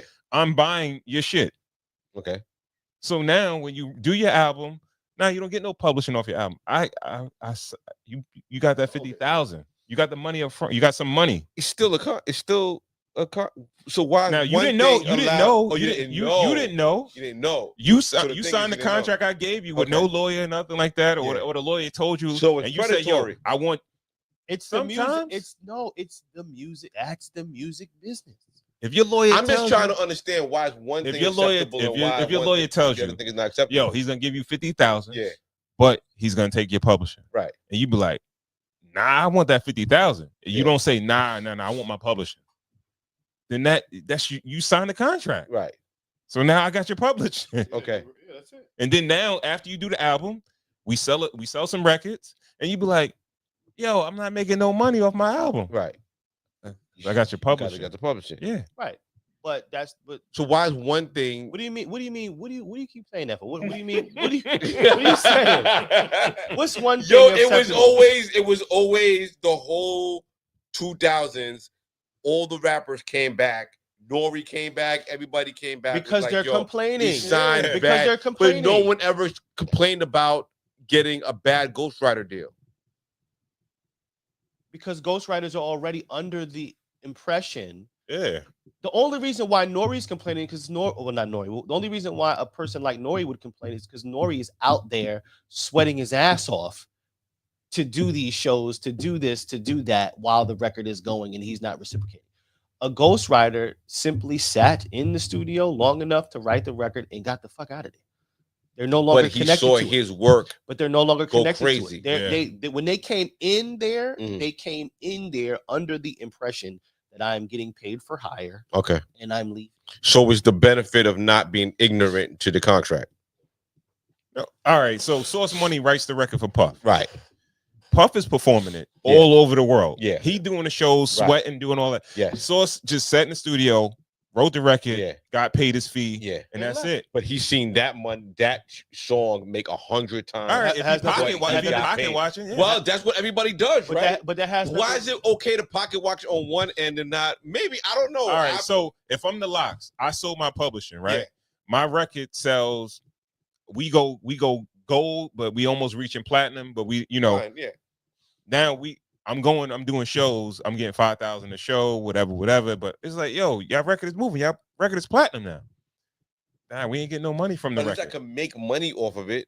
I sold What? my publishing, just like the other dude sold the Yeah, publishing. but like, say for instance, if you sold your publishing 3 years ago and then you did your album and you're not making no money off the album, yo, where the money at?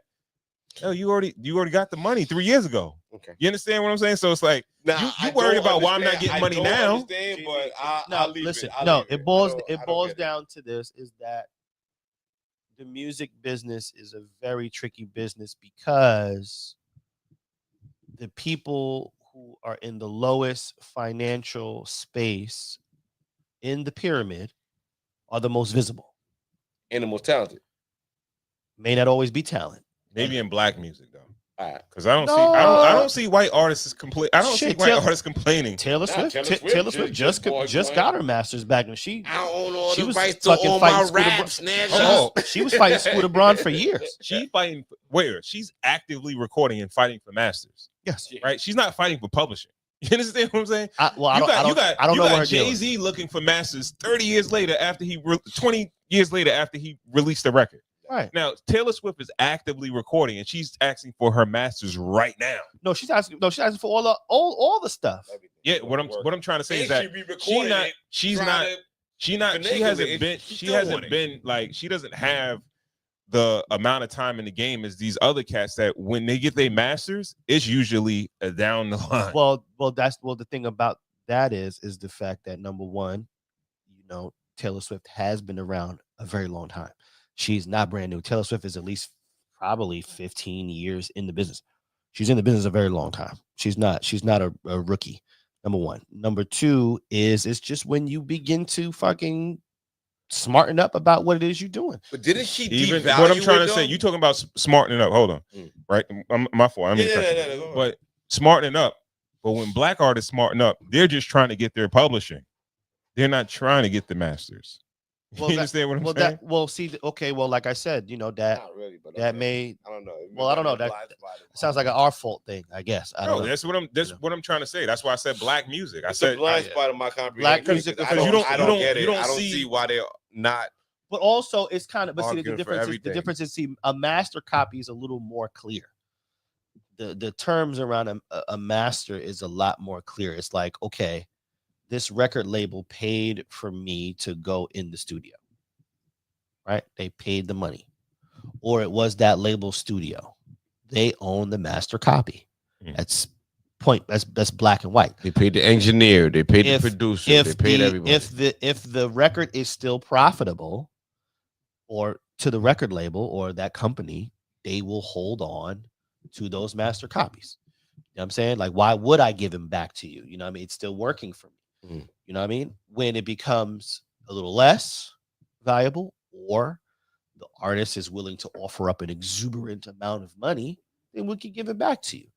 You know what I'm saying? So it's kind of like with the whole catalog thing. You ever see everybody selling their catalog or whatever? Yeah. No, they're not selling it. They're leasing. That's what it is. It's in leasing. general, It's a long, but it's some good terms on there as far as how long it's what 10, 15, right? Most artists anyway, when they give away their joints, they're supposed to revert back in like 30, 35 years. Yeah, but they're getting shorts on it. This is like 10 or 15 years. No one, Future and The Weeknd, they're not going 30 years. Why not? No, their deals are for 10 or 15 years. 10 or 15 years? Yeah. Oh, okay. I don't see how that would be profitable. I don't know. I would think it would be longer. I would think it would be longer. I don't see how that would be necessarily profitable. Honestly, I don't think most artists really like. I think Taylor Swift is on some next level shit because most artists don't fight for their masters. They're just I think they make enough money off their publishing if they own their publishing. But see, also too, I think a lot of the white artists, they don't go to the internet or they don't really do that. I just don't think they have those issues. I don't think maybe not. I don't think they get approached the same way. Or maybe their representation was better from the jump. I think that's giving an excuse. That's not an excuse. I think people take care of people that because remember, like so they getting their stuff back. Because no, look, listen. This is the reason why I say that. For their stuff just to sell it again. I'm saying it's ultimately about having control of what you could do. Making your money off. Listen, this is the reason why I say. Don't be mad about that again, though. Do you know who they say is one of the most important figures in any music business, in any part of the music business? Can you guess who the most important person is? Is he still alive? No, I'm just saying, like, if you look at all the positions. Oh, in the music business, positions. Yeah, who do you think is the most important person? Let me get 2 guesses. Yeah, give you 2. The label head. No. Okay. The producer. No, the lawyer. The lawyers are the most important people. That's why. That's why. If I could just give you a little, Combat Jack was an entertainment lawyer. That's why when he interviewed a lot of people, they beefed with him. Like Nori had a real problem with him because he did Nori's deal. Yeah. When people would come to Combat Jack's show, at first it was very contentious. You have to like they had real problems with him. But he meant that he admitted that he did shit wrong though. He definitely admitted that he because did shit wrong. understand, Him and his partner Ed Woods, both of them, rest in peace. They were both hired. died? Yeah, cancer too. Damn. Yeah, but rest Both in of peace. Both of them. Yeah, salute to Because them. the though. thing about it is, a lot of record label, a lot of artists get introduced to the heads of labels through the lawyer. First of all, remember, record labels are not taking unsolicited music.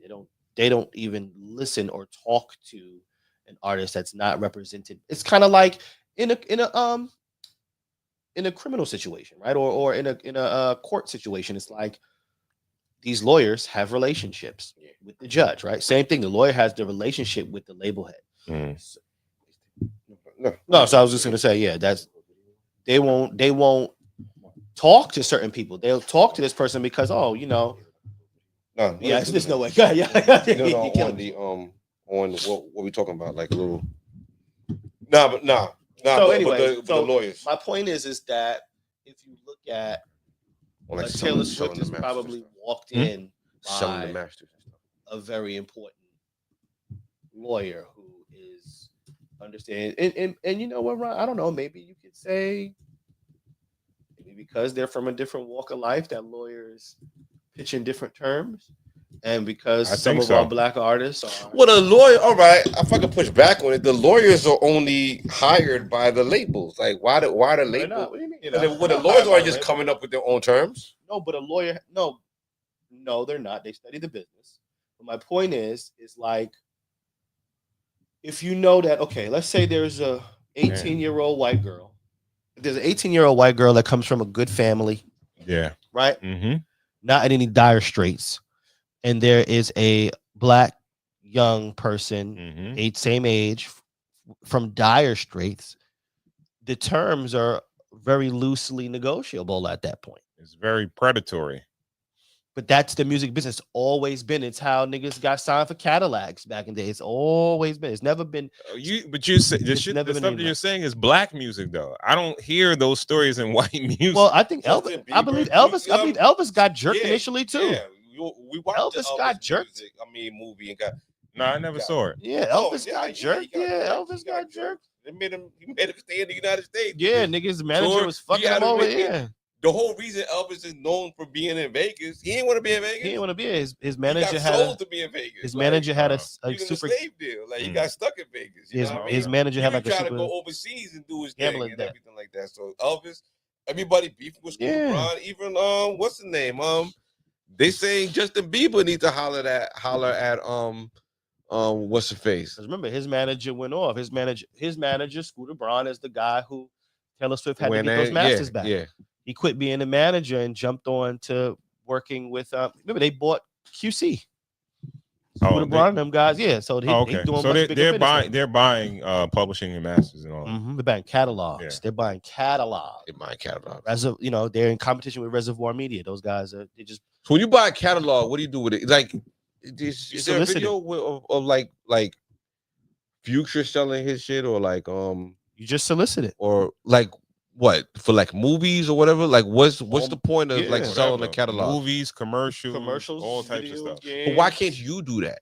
Because that's not your business. Or is there like a company? Like, yeah, that's why they got ASCAP and BMI and all those. So why would ASCAP is keeping track of it? But then aren't there companies you could use to like? I heard solicit your joint. I heard that. That's kind of what Steve Stock. Yeah, that's does, right? No, that's what Joe Button said. That Joe Button said like like I don't know if it's the publishing company or whoever, but somebody that pushes to place your music in, let's say, commercials and things like that. That it's like a sync. It's a sync department. But the thing about it is, yes, but when you have a company that's Put it in the all movie, that's put it all in- they do. Yeah. You know, so Shouldn't there be like a little company that you could sign to? Like you have a manager, you're signed to like a manager. You're signed to somebody that you don't have to sell your stuff to. Yeah, If but you that's give them great. a cut of what they like. A manager eats off of what they sell, right? Okay, so why don't you just hear me use out. that? Oh yeah. First of all, let's look at it this way. Yes, that's possible. And in every record label, there are people who do that. Iron Masters. I'm listening. Cool. I mean, we're just trying to multitask. in any record label, yeah, there are people who do that. On YouTube. But let's say, I feel like just get what you gotta get, bro. Get what you gotta get. You're killing me. I'm sorry, man. He don't like when nobody talk when he talk. You guys, it's just tough. You talk. I don't know. I'm sorry. Yeah, I'm trying to not sure what you know. It'd be better on YouTube. All right. I'm just trying to get like a little 3-minute joint on just that, like just a nice little tight little video on what was the business on it. Why is it such a big thing now to just sell your marriage? Because they're gonna give you a lot of more upfront. Upfront, it's lazy, but that's the same trap. It's the same cheese on a bigger trap that you fell for before that niggas just kept. Like we just keep hearing these same niggas complain about the same thing. And he bragged about it then when they bought their fucking chains and they bought their fucking coats and they bought their cars. And now they're bragging about it again. It's the bitch 5 years to getting from now. I'm just trying to understand why are we still going through this shit? Because it seems like it's the same fucking mousetrap. That's all I'm trying to understand. Most people, when it was 10 racks and most you were poor, people need money though. Yeah, but when it was 10 racks and you was poor, I'm supposed to fucking sympathize with you because your mom's on food stamps. Now you're fucking rich. You're riding around. You got the shit in my fucking face. You're taking the money.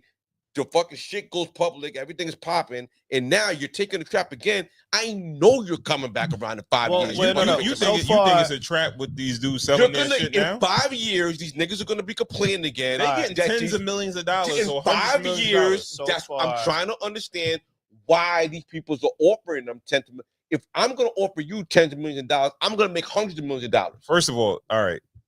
These artists are actively it's the same these artists are actively working, right? Yes. And the chances are for people like to work their record, that's probably not really that, you know what I mean? Why are we sympathizing them when they're in the hood? Nobody's sympathizing. Who's sympathizing? Nobody's sympathizing with Future or Weeknd who sold their catalogs.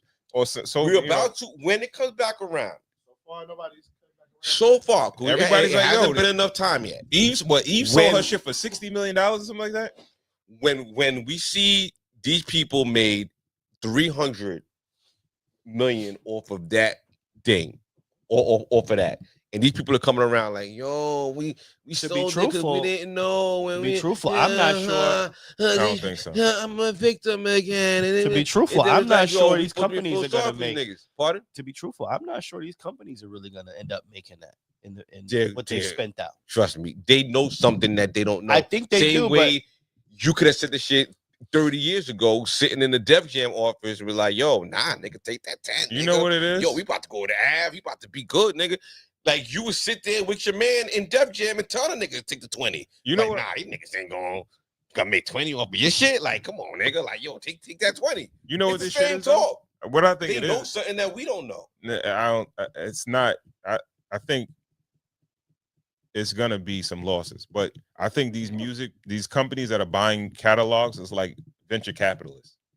Like with a VC, like you could buy 100 companies, right? Right. And fucking 95 of them fail, but the 5 that actually do well will make up for all the other losses of the other 95. I got you. So I think that's what it is. Multiplied X by some new stream or some new technology that we don't know about. Probably. Something's coming up the pipe or something's coming up that is like, yo, if you just stayed the course and just, you know what I mean? I don't even know how we even got here. I don't know. I think I can't, yo, bro. Like Future's catalog, let's say making $60 million, it might take a long time. You know what I mean? But they're willing to play the weight game. But I really believe that the same way Shark Tank and shit, they invest money in a bunch of different companies, or VCs invest money in a bunch of different companies. I think they're picking artists that are at a certain point. All right, you want to sell a catalog? We'll give you this. They got billions of dollars to spend. And let's say they spend $5 billion, right? And like they buy 100 artists catalogs and they spend $5 billion, maybe 4 or 5 of them might generate $50 billion or whatever. And they fucking 10x their investment on everybody. So it doesn't matter if they fail, if majority of them they don't turn a profit on. You know what I mean? I don't think they won't make any money on a lot of these artists, but they may not turn a profit. But if they turn a profit on 5 of the 100 artists, they're good. I think that's how it goes, bro. Because it seems like it's a wave of everybody selling their catalog. We're talking about artists that are not even like to the point of retirement. Like because The Weeknd is actively still making albums. But like I said, a person like Future could say, well, whatever those terms are, he's probably predicting, well, I may not on my own, I may not make that.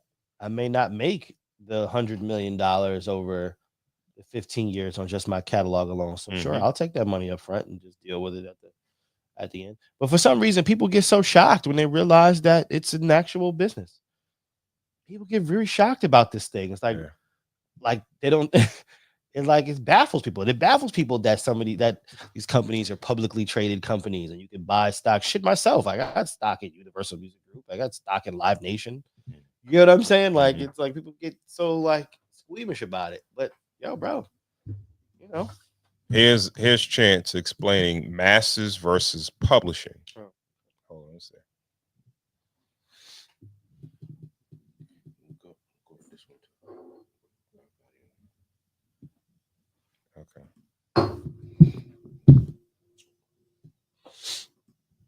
Is there a way I could send stuff to you? Like, are you on what's how a record is broken down? So they tell you, you make a song, I write a song and I rap the song, I record the song. Once I release the song, there is what's called a master and a publishing portion of the record. So the master is the recording of it. So if I sign a record deal or a recording deal, I sign away my masters, which means the label owns the recording of that music. On the publishing side, if I write a record and I sign away my publishing in a publishing deal, they own the composition of work. So the idea of it, you know what I'm saying? So if I play your song on piano that you wrote, I have to pay you publishing money because it comes from that idea. Or if I sing a line from that song, it's from the publishing portion. If I sample the actual record, if I take a piece of that actual recorded music, that's from the master. How? So the estate of that who sued Pharrell? That was the Marvin Gaye estate for that melody. They sued him because of the masters, right? They sued him for the idea. Right, for the melody and all that. Not even they just said it sounds like something he would do. Right. That's kind of crazy though. It is kind of crazy. It sounded like a record. That's a precedent. Like that's a precedent. That's a precedent. Yeah. They were actually, the music business themselves were very nervous about that situation because they thought that was going to be something that begins to cripple the music business. Yeah. Taking almost like reference of what. Yeah. You know what I mean? Like you could sue somebody for because you could do $1 Million Baby sounds like. Right, but anything in the hip hop business, a lot of the music kind of sounded the same. You could kind of, yeah. But for them, it kind of clearly, what you call it? I think TLC did it too with Ed Sheeran. They basically said that it was kind of like theirs, so it almost seemed like theirs. Marvin Gaye got him too. No, they won. I wonder they won. Huh? Oh, Marvin Gaye got Ed Sheeran too. Yeah. I thought they got Rob. They got well. That's why they've been quiet. No, Robin Thicke got bagged, right? Robin Thicke got bagged, but also Marvin Gaye got for Let's Get It On. He did that song, that other song. Yeah, sounded like it was something he could have did. So. Yeah, the music business is a nasty game, bruh. Well, I'm saying it depends on what side of the fence you're on, right? Because there are artists out there that are making it work for themselves, and you could, and that's the thing. Like I was just talking about. Like you could make 1,000 records, but the majority of your money might come from one record that people love and they sample. And I was listening to, what song was it? Was it called it was about a Gatekeepers or something like that. And somebody talked about it, and it was impeach the president. And I listened to the record. I'm like, damn, mad people sample this shit. And it's a group that you don't really even know. Right. And they probably generate so much revenue off of this record because, it's been sampled so many times. If I played the record, you'd be like, oh, yeah, damn. Yeah, everybody use this shit. Yeah. And it's not the Temptations. It's not like, a big group. Think about a song like Lottie Dottie, Slick Rick.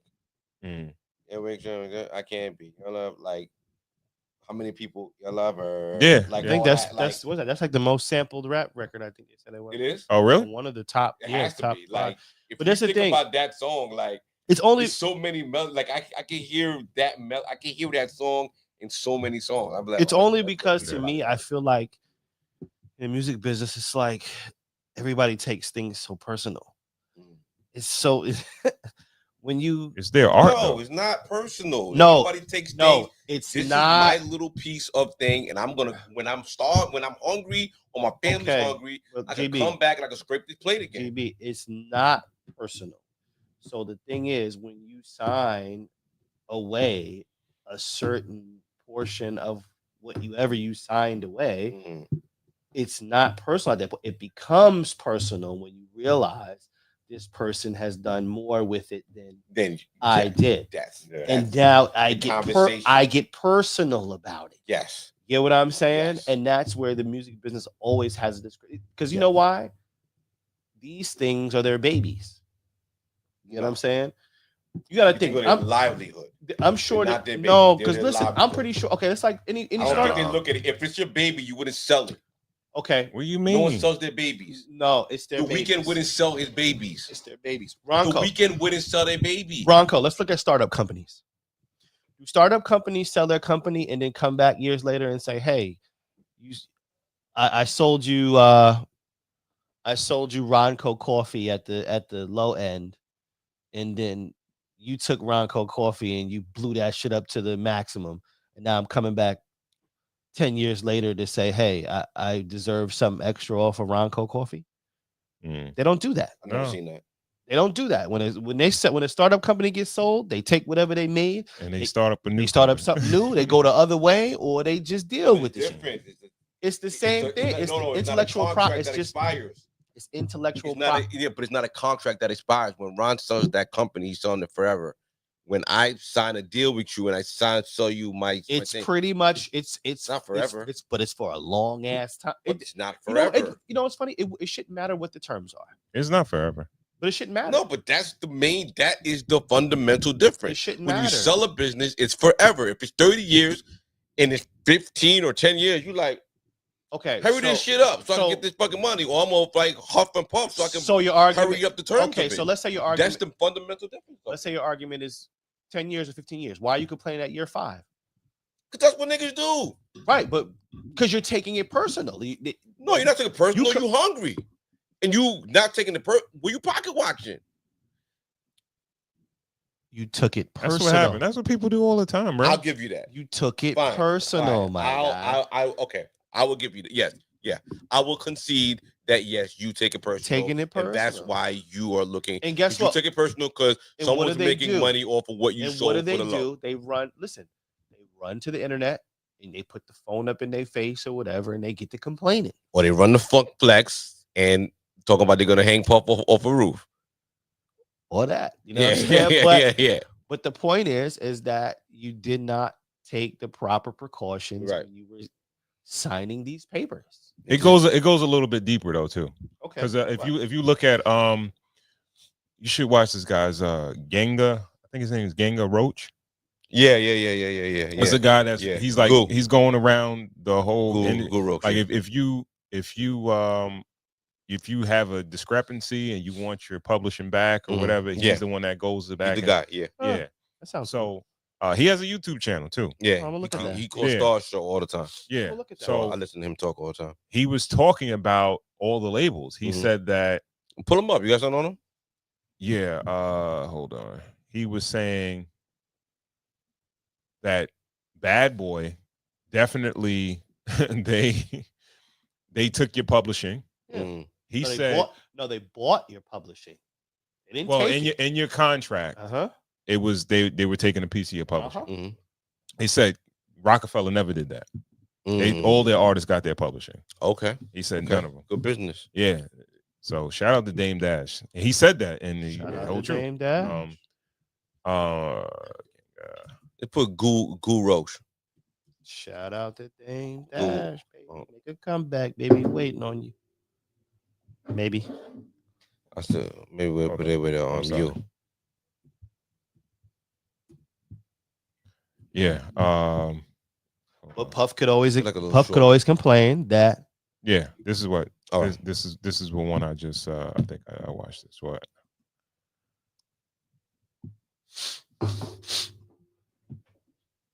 Yeah, so he explains just something short. Whatever. You don't need a whole lot of it. Yeah. And today I'm going to discuss the big four labels that were dominating the airwaves in the mid 90s and early 2000s. I would call them mini majors. They weren't major labels in my eyes, but they were subsidiaries of major labels, and they were doing well for themselves with the roster that they had.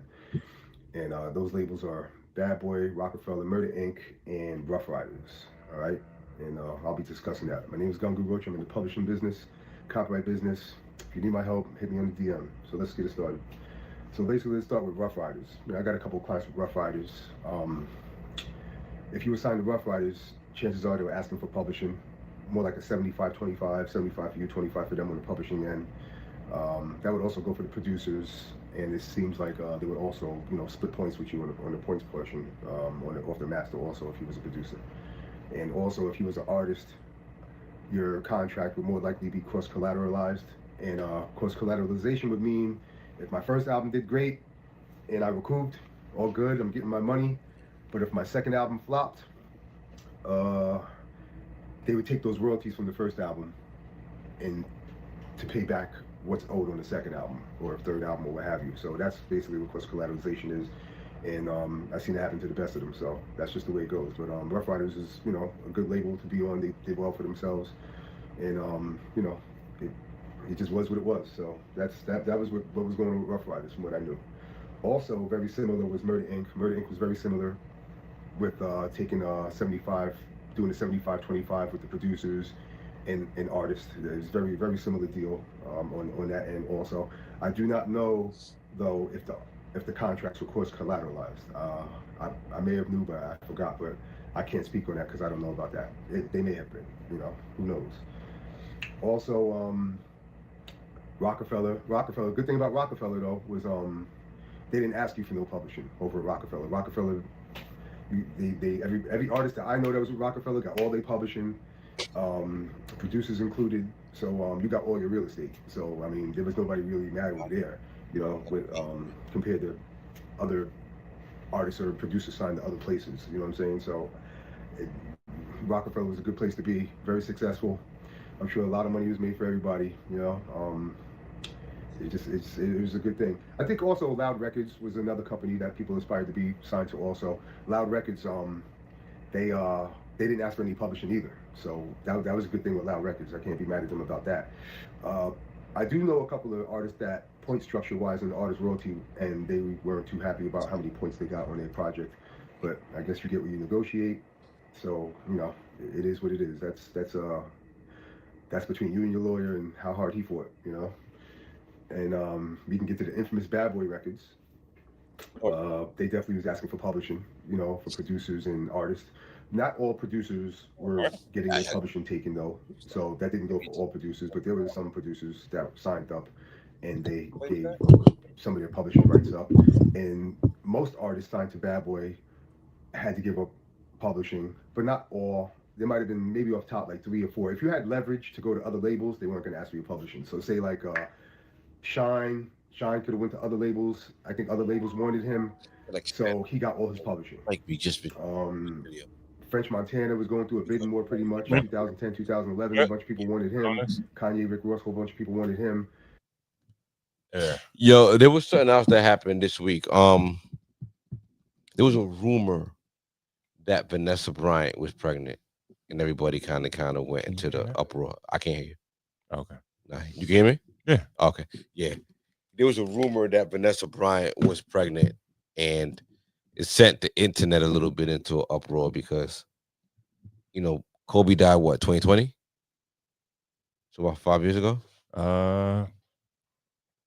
Cool. You a Kobe fan. When did Kobe pass? Yeah, well, during the pandemic, right? Yeah, I think it was 2020. Something like that. Hold on. All right, hold on. Let me see. Kobe Bryant died. When he died? He died on, January 26, 2020. Yeah, that's top of the year. Vanessa Bryant issues response to pregnancy rumors 5 years on from Kobe's death. Huh? Yeah, click on that. Let me see. Because it opened up a conversation when they saw that she was pregnant. She's denying it. Yeah. Damn, they have 4 kids? They have 4 kids. Yeah. But it's like, is she allowed to move on? It feels like I think after 5 years, you know, and her showing up pregnant without like being around anybody, like, is she allowed to move on after that? It's that like one's tough. Why is it tough? Because it's tough. That one's tough. It's 5 years, bro. Bro, it doesn't matter. I mean, listen, you still making plenty of money off a homeboy. Like on paper, you maybe still like married 10 to him. years. What does that matter? Maybe 10 years.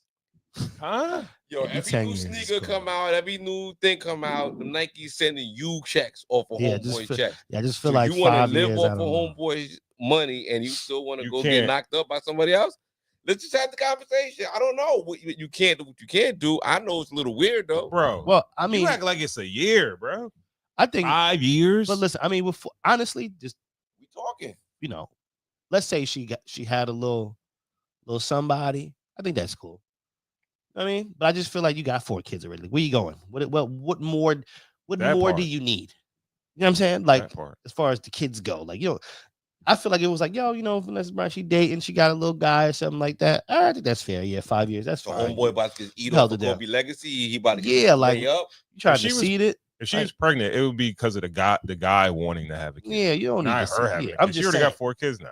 Well, 4 kids from a legend. You know what I mean? Is there enough time to move on? 5 years is more than enough time to move on. She's in the interesting slot, and I feel like she shares a space with Lauren London. I feel like we would be equally as flabbergasted as Kobe Bryant's wife.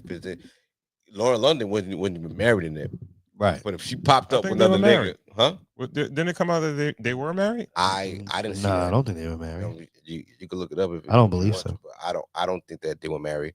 But I kind of feel like if it came up, but it brings up a larger conversation, like of people moving on. God forbid anything happened to you. If your wife came around with nothing, I'm not gonna be cool with son. Like I'm gonna be like, yo, nah, son, I got you, bro. 5 years I want though. you to say it for me though. No. Yo, If you wanted cool, if you cool with the next nigga, I'm gonna haunt you, nigga. See, you know what? Nigga, every time you in the car and you by yourself, I'm like, See, what would suck for me? He's a good guy, Yeah, man. he's a good guy. What would suck for me is that like I'm married to her sister, so it's like he would be around. Yeah, He would be forced on me. Yeah. You know what I mean? You ain't gotta like him. Nah, yeah, I mean, Bro. we ain't really got to do that much. You know what I'm saying? 5 years, bro. 5 years. Forever. We're black forever. More me. How long were they more? Because Big listen, psych ass Yo, you nigga, sound long like a time. narcissist. But wait, Oh, Ronco. yeah, you sound like an We- internet kid, Ronco, nigga. we Hold know- on.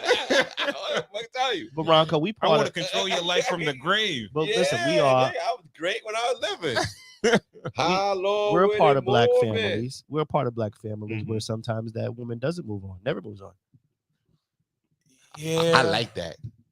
Right? We're part of it. I We've like seen that. it. I like that shit. I'm sure you have a relative, right? I like that. You I have like a that not relative that's moving on like. shit. Do you have any relatives like that that's never moved on? Hell yeah, me. You have any? Yes. I have some. Never moved on. Never moved on. It's Like just- their how I like significant it, other yo. passed, and then they never. that was moved that. on. Yeah, it was kind of like. Not like yo, they depressed, but it's like nah, I'm good. That was my nigga. Like I'm good. If some people have a dog, one dog, when that dog died, we done with dogs. You know what I mean? No, maybe we get a gerbil, get a cat. Bruh. Yo, We're not doing this no more, yo. Nah, yo, nigga. I understand some people mourn in certain ways. If you don't feel like moving on, cool. And you're Yeah. cool with that, cool. Yeah. But if you are all right, I think What does that 5 mean? years. No, no. 5 What is- years. what that all right? If you like, all right, if you're done with the morning and you're Yeah, ready I'm to ready move for to some next dick stage, now. I'm ready for some new dick. Come on, yeah. Please elaborate. Please. yo, Take that, 5 take that, ye's, take that. I think 5 years is Did a he call sufficient. Punisher? No, Yo, did he call Ron. Punisher? Ron, I'm with you on that. I think that 5 years is okay. I think 5 years is enough to, So 5 years, maybe more anything. than I enough. got the green light to go hoop with whoever. Like certain. Yeah, I mean, shit, I ain't coming back, my nigga. Then I ain't coming back, bro. I'm no. I'm gonna take a stance. Now, what I will tell you is this: I'm gonna take a stance. I will tell you this: if you see inkling of a nigga being grimy, yes, you know what I mean. Exactly. Then, then feel Trying free. on your Jordans, like nah, yo, nigga wear size what? Nigga, that's my size. 5 I'm years like, yo, those are raw is shit, enough yo. for you to be like, you could assess he's treating her right, he's treating my kids right, and he's like, oh, all right, he's a good dude. Yeah, he a good guy. You know What I mean? if it's a nigga we know? It's usually a nigga you know. Yeah, that's what it makes is it worse. That's how it goes down. It's usually That's a how it nigga goes you down. know. Yeah, let's go down. Now you're allowed to be okay with that. That does that make him a bad guy? If it's one of our friends, no, you shouldn't be friends with him. That's fucked up. That's fucked up. Oh, now you got a spot. All right, thank you. Now we found a freaking line. That's usually how it goes. Come on. No, that's because then you're gonna think like, all right, well, say it. What was what was waiting for me to die, nigga? Yeah, nigga. So talking about friends and things like that, I don't know if you guys heard about the whole Doug Christie, Chris Webber, and Jackie Christie. No, I didn't hear about it.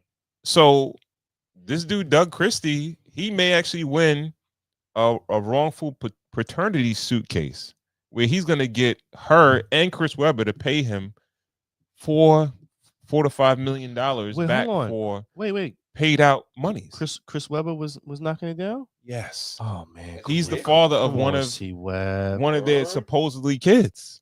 Oh, so ass nigga. Damn, and that was supposed to be like a poster couple. Yes. Yeah, weren't the Christies like they were kind of outside, but they was something about that bitch a little thirsty though. So basically, he's going That after nigga the called the money wrong she timeout. made. Nigga ain't had no timeouts. Nigga cost niggas a championship. Yeah, he fucked up every Doug Christie, every so fucking aspect of his life. He fucked up. He fucked up every aspect. Cost Michigan the championship. Got niggas banned. Yeah, man, just getting right with niggas. Yeah, Bruh. fuck up. Yeah, man. We don't fuck with C. We don't see Web. You out here. Shout out to Doug Christie because he's going after all the money she made from basketball wives because she appropriated as a family and having these kids together. Damn right, nigga. Get your bread, King. Also, he's hitting them up for college tuition. Hell yeah. Sweet 16, vacations. Man, he going for the bank. Private schools, all that. No, but he's gonna take custody of her or whatever. She's a grown up now. After the fact, but he's going after them for the money that he shelled out. But now he's gonna be, I guess, I don't know. He's gonna for this doing it kid. for the culture, yo. For this kid, huh? He's gonna. So what? He ain't they look very different. Like, is there a picture of the kid? See, this is the problem because they have a picture going over on the internet, right? Yeah. So Doug Christie. Because the Christies look alike. Him and his wife look alike. So you they feel would like make. You feel like that? Yeah, they both like skinny face, kind of like the same complexion. No, they both. maybe what I remember. He looks like he's definitely like mulatto. He's mixed. So right? does she and she could be too. She looks like she's a light skinned chick, but not. She might not necessarily be mixed. But Chris I remember her being brown. completely different from They have a daughter when they have a family photo where it's them two, a little light skinned girl and a little dark skinned girl. Yo, the pull it dark up. skinned Let me girl. see All this. right. Let me see this. Hold on. All right, let's pull it. C-Web, that was scandalous. Man of the biddies in the world, C-Web. All right, let's look at this, dog. Let's say And that's Doug why I and- don't want niggas. and- Yeah, that's why. When What's I'm her dead, leave name? my shit alone. What is Jackie? her name? Jackie. Chris. Yeah. That's why when I die, leave my shit alone, man.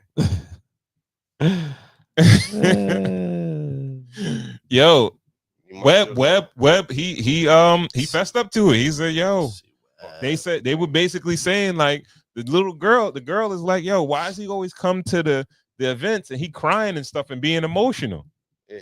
Why is Uncle Chris always coming to the things he crying and getting emotional when I have stuff?" Yeah, man. Yo, my nigga, man. So this, let me see the picture that's going. Fucking it up for everybody and left niggas. Yo, yeah, nigga is a big scandally nigga. That's messed up. He's a scandally So nigga. this is the son. picture that is kind of going around. Yo, what Doug was thinking, man? He had a little. He was probably trying See, not no. to. See, the problem is this, right? I'm not actually sure if this is the actual daughter, the They dark played on the skin one. Kings together, They right? might be saying that the They played on Sacramento together, right? yeah, they were on Sacktown together. Yeah. Yes, they were teammates for years. Nigga, man.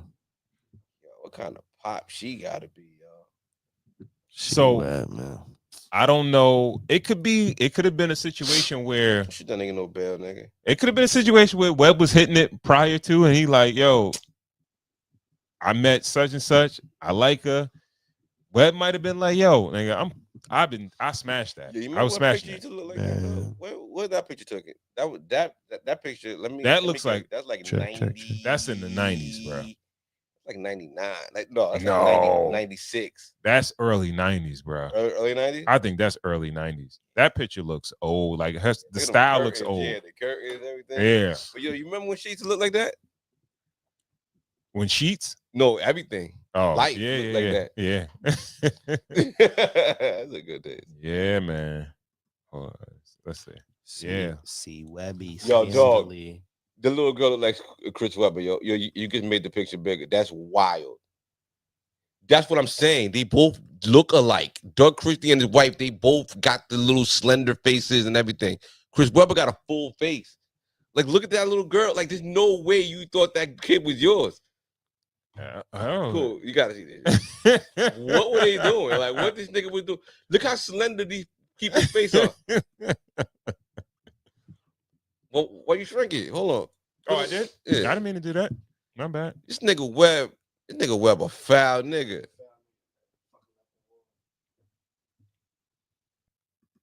What happened?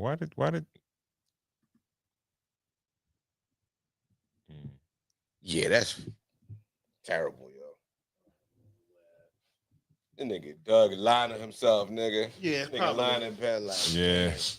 yo, Shorty just dropped the triple double.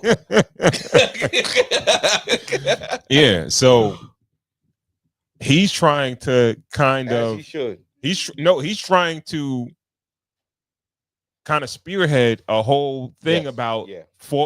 paternity fraud. Yes.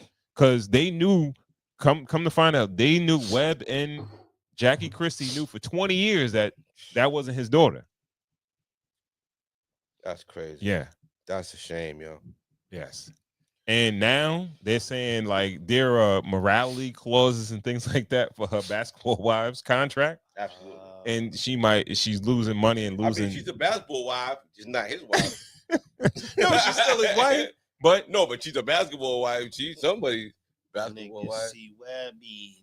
Yo, Webb can't get right, man. He can't get right, son. Yo, he can't. I heard he get fired right. his publicist too because of this shit. That ain't her fault. It's not her fault, right? Yeah, It's like her fault. Heads got to roll, right? Heads got to roll. Like, I fucked up. Nigga's a big grimy nigga. I remember, yo, back second they had the Chris Webber rookie card coming out of Michigan.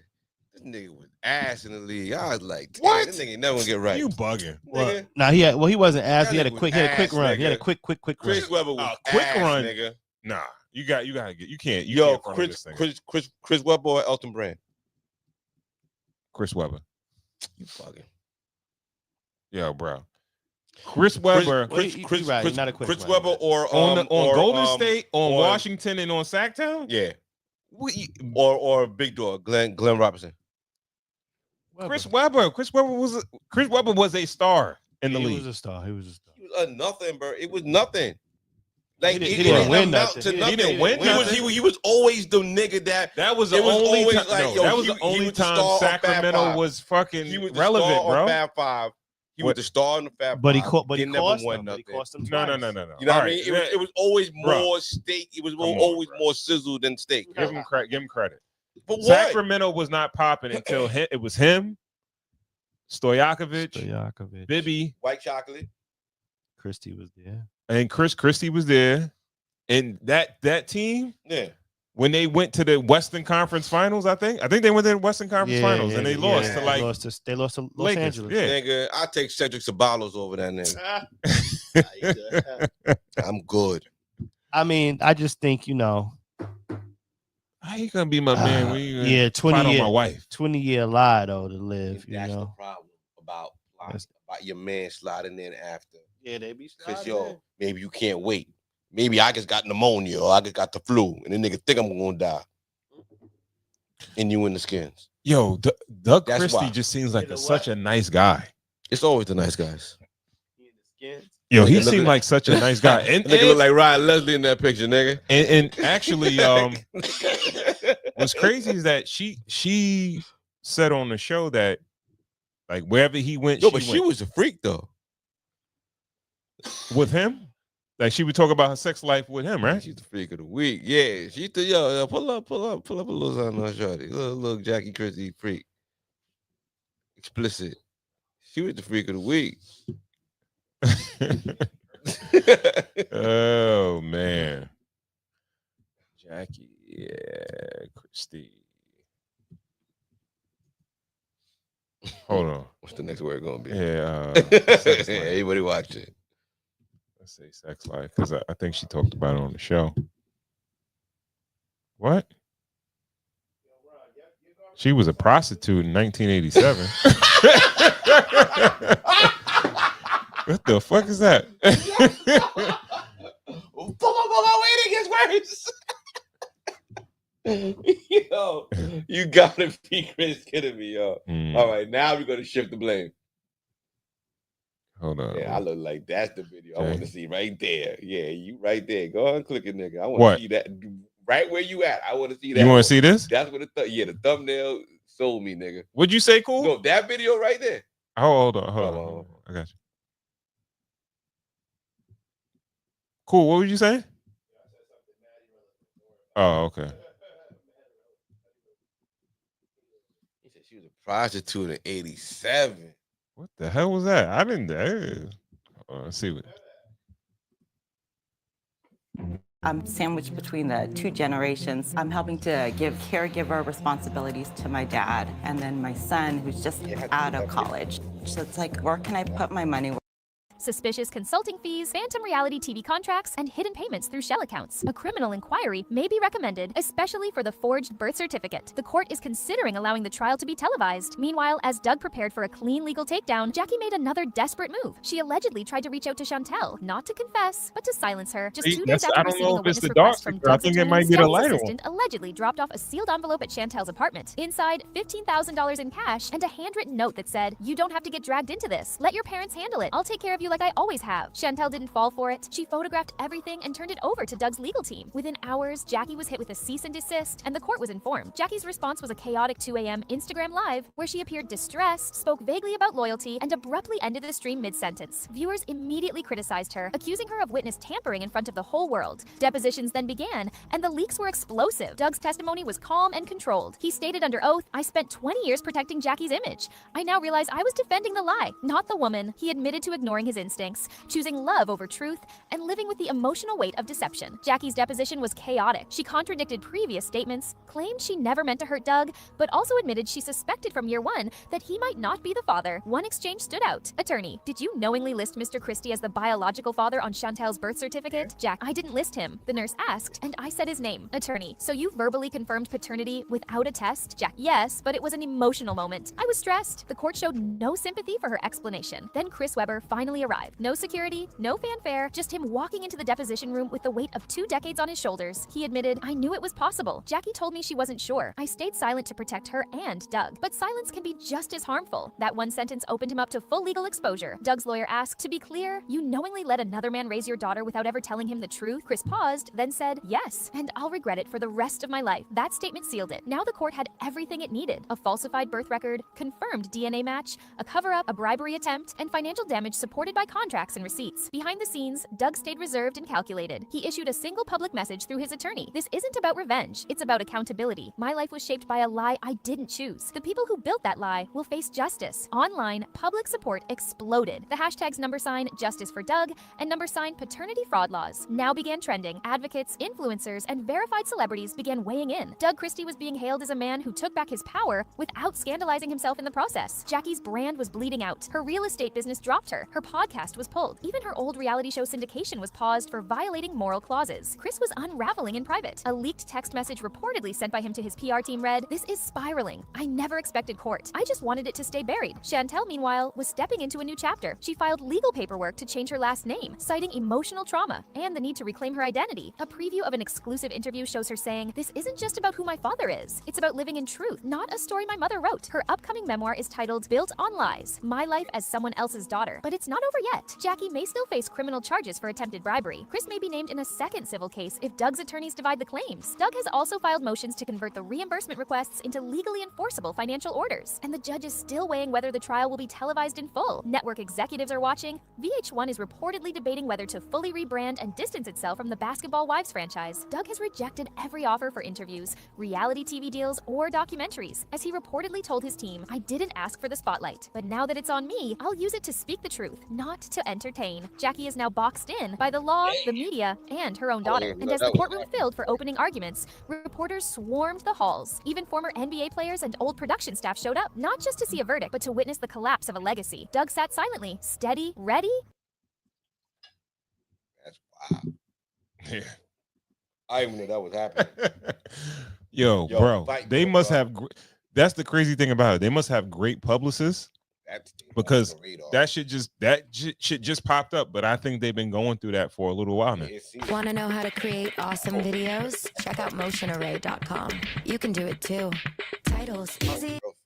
Huh? Imagine how that poor girl feels. That's crazy. It's crazy. That's a tough one, man. Yeah. Salute to Doug. Fight. It's embarrassing. Is it embarrassing? It's embarrassing. I mean, someone blazed your wife and you blazed the kid. Like, it's embarrassing. As a man, you know what I mean? You never want, go through something like that. Hold on. Let me see how many kids they got. Cause that'll kind of tell us if hold on. That's rough. How it probably went down. Let me see. Their ages are. Hold on. Bless you. 4. Oh, she was spitting them pups out. 2009, 2011, 2016, and 17. Hold on. Yeah, when? They all teenagers. Hold on. Let's look at its Wikipedia. Hold on, let me see. Next. All right, it says they have 3 children. They took that one off the books. Yeah, they might have changed that. Wikipedia changed some shit mad quick. Yeah, they took that other one off the books. That shit going to web. Hold on.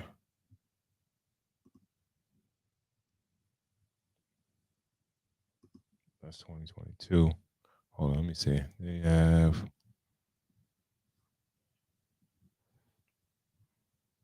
the daughters. Oh, this shit is in French or some shit like that. Voulez-vous? Damn, man. Hold on. Speaking of French, man, I was in Florida last week for my birthday. It's a cool time, man. You know, everybody out there. Nice vacation. Yeah, cool little bit. It was work. I mean, had to throw a party on the scene over there. It was, you know, a lot of hustle and bustle, a lot of airport runs, getting people in and out of town. But I have a cousin that is he's here from Haiti. He just got here like a year ago. Oh, okay. Shout out to Tony.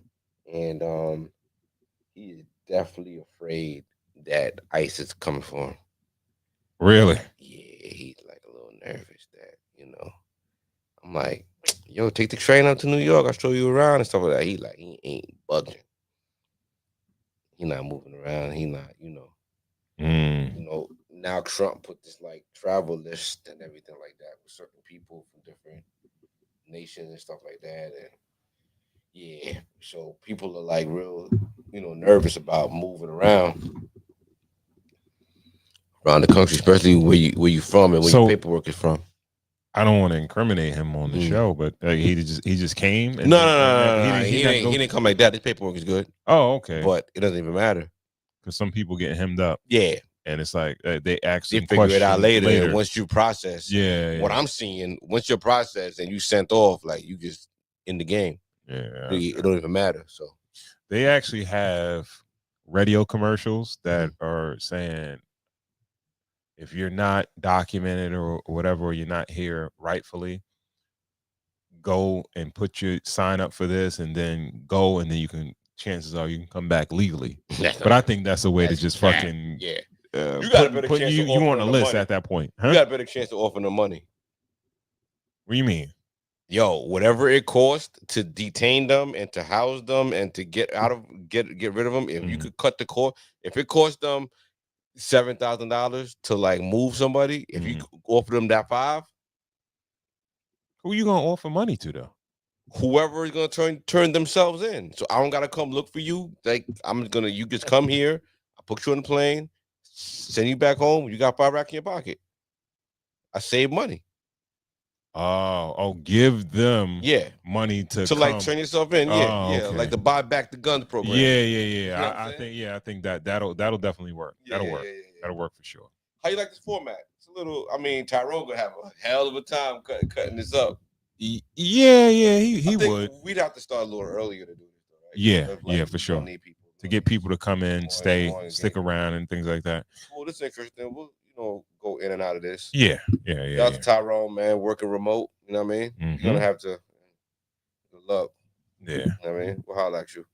But as far as the format is a format, but I had a good time doing it. You know what I mean? It's kind of off the cuff, and then somehow we're here. We went to it was the normal show without. We just kind of like devolve. It kind of how when we be on the phone, we just kind of like exactly end up places. You know what I mean? Exactly. Yeah, So. I had notes. You know what I mean? I had to steer. Then you know what I mean? I had one more note, but I think we're good on it. What is it? Massey, the last guy that is on the run in the New Orleans prison break. I have no idea what you're talking about. There were maybe 8 guys. Put down Massey, New Orleans. Go to YouTube. I think it'll be a little better. Okay. Massey. Yeah, Massey.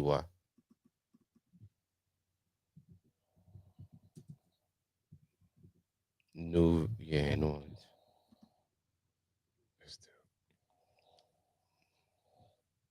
Yeah, go right there. This dude? Mm-hmm. Okay, it's a minute. It's not that long. Yeah. Massey, New Orleans. Okay, here we go. Remember when everyone thought when the Fed lowered rates, borrowing costs would follow? But that didn't happen. Experts say it's a great Afternoon, I'm Lauren McCoy. And I'm Meg Gatto. A social media video showing what appears to be one of the Orleans jail escapees prompts a search of a home in New Orleans. Todd Drung joins us with details on the search, which is now in its third week. Well, Lauren, that social Yo, niggas with face tattoos, they look scary. You don't get the benefit of the doubt. Never. I'm You sorry, like, bro. I ain't gonna lie to you. You can't. Not a dude that has them like multiple on your face. I'm not doing it. Now, if you got like a little joint on your, like the tattoo, whatever. I know it means something, whatever it was, like a little here or there, like on the side of the face, maybe. But when you got a few of them, it's not happening. No, I know you. No, I'm judging the fuck out of you. I'm judging you. Even if you got a small one. Yeah. Anything on your face, I'm judging you. I'm sorry. All right. Okay. media video spread quickly after it was posted on Sunday, and a source tells Fox 8 that state police searched a home on Agriculture Street in the 7th Ward because of it.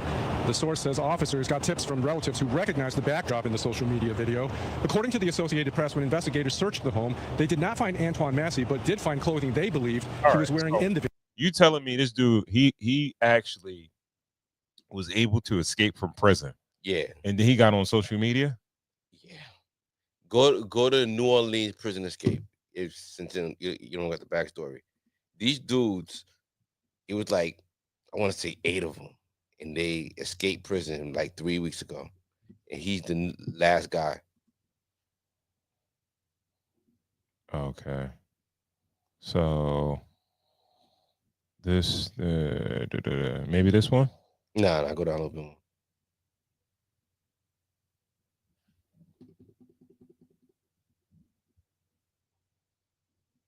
Trying to say he innocent? Yeah, go to like the actual jailbreak. Go up one. Right there. Which one? Right there. This one? No. Go down. Yeah, right there. Okay. Still cool.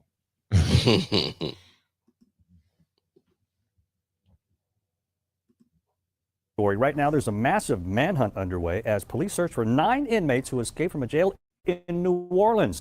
Officials believe the inmates may have gotten help from inside the sheriff's department. 10 total inmates escaped the Orleans Parish Jail, but 1 has already been captured. Another inmate believed to have escaped was actually found in another cell. Officials discovered the inmates were missing this morning, but now police say they escaped around midnight. All of the men are accused of violent crimes. At least one of them has been convicted of murder, and another faces a second-degree murder charge. New photos from inside the jail show a toilet ripped from the wall and handwritten messages saying "too easy" and "we innocent." The sheriff says the inmates escaped through the hole, climbed a jail wall, and ran across the interstate. Some of the infrastructure, some of the fixtures were removed. We know that this could not be removed from the inside, so we are investigating that to see exactly who entered these areas, what kind of work was done, if there was work being done, and if this is an inside job. Investigators say the inmates were able to get out of their cells because the locks were defective. Thank you for your interest Wow. in conducting an admissions flight. So with he's the Blue last Check one left. Now he on the run. They looking for him. They try to catch him. He doing Instagram videos saying that he innocent. What does he feel like? He feel like he could fight his case outside or in like just the fact after he escapes, bro? It doesn't matter. It doesn't How even matter. stupid is that, bro? Yeah. You try to get out the country? You escape from prison. You try to get out the country, or you try to? What else can you do, bro? You can't. One dude got caught at a bus stop. One dude got caught like at his grandma's house. Like the dude got picked off relatively quick. Yeah, of course. This dude had people that was willing to help. Some dude's grandmother got locked up. Like people are getting locked up for like helping, and everything like that, and abetting. But yeah, this is a mess, yo. Yo, bro, you got to have a plan. They probably. Yo, if you in the cell next door and we're like, yo, we free, you ain't got no plan. I don't know. Yo, if we free, bro. Like you just gonna gonna go or and not. figure it out, even if you don't have a plan. We free. I don't know. But I know if I escape and I get caught Yeah. because I don't have a plan, I'm Yeah. getting more time. I guess maybe. Or you think like, yo, we free. I'm gonna get me a cheeseburger. I'm gonna get some pussy. Maybe out. maybe it's worth it. Maybe you gonna risk that cheeseburger and some cooch for like, let's say, an additional 2-3 years or something like that, tacked onto your shit.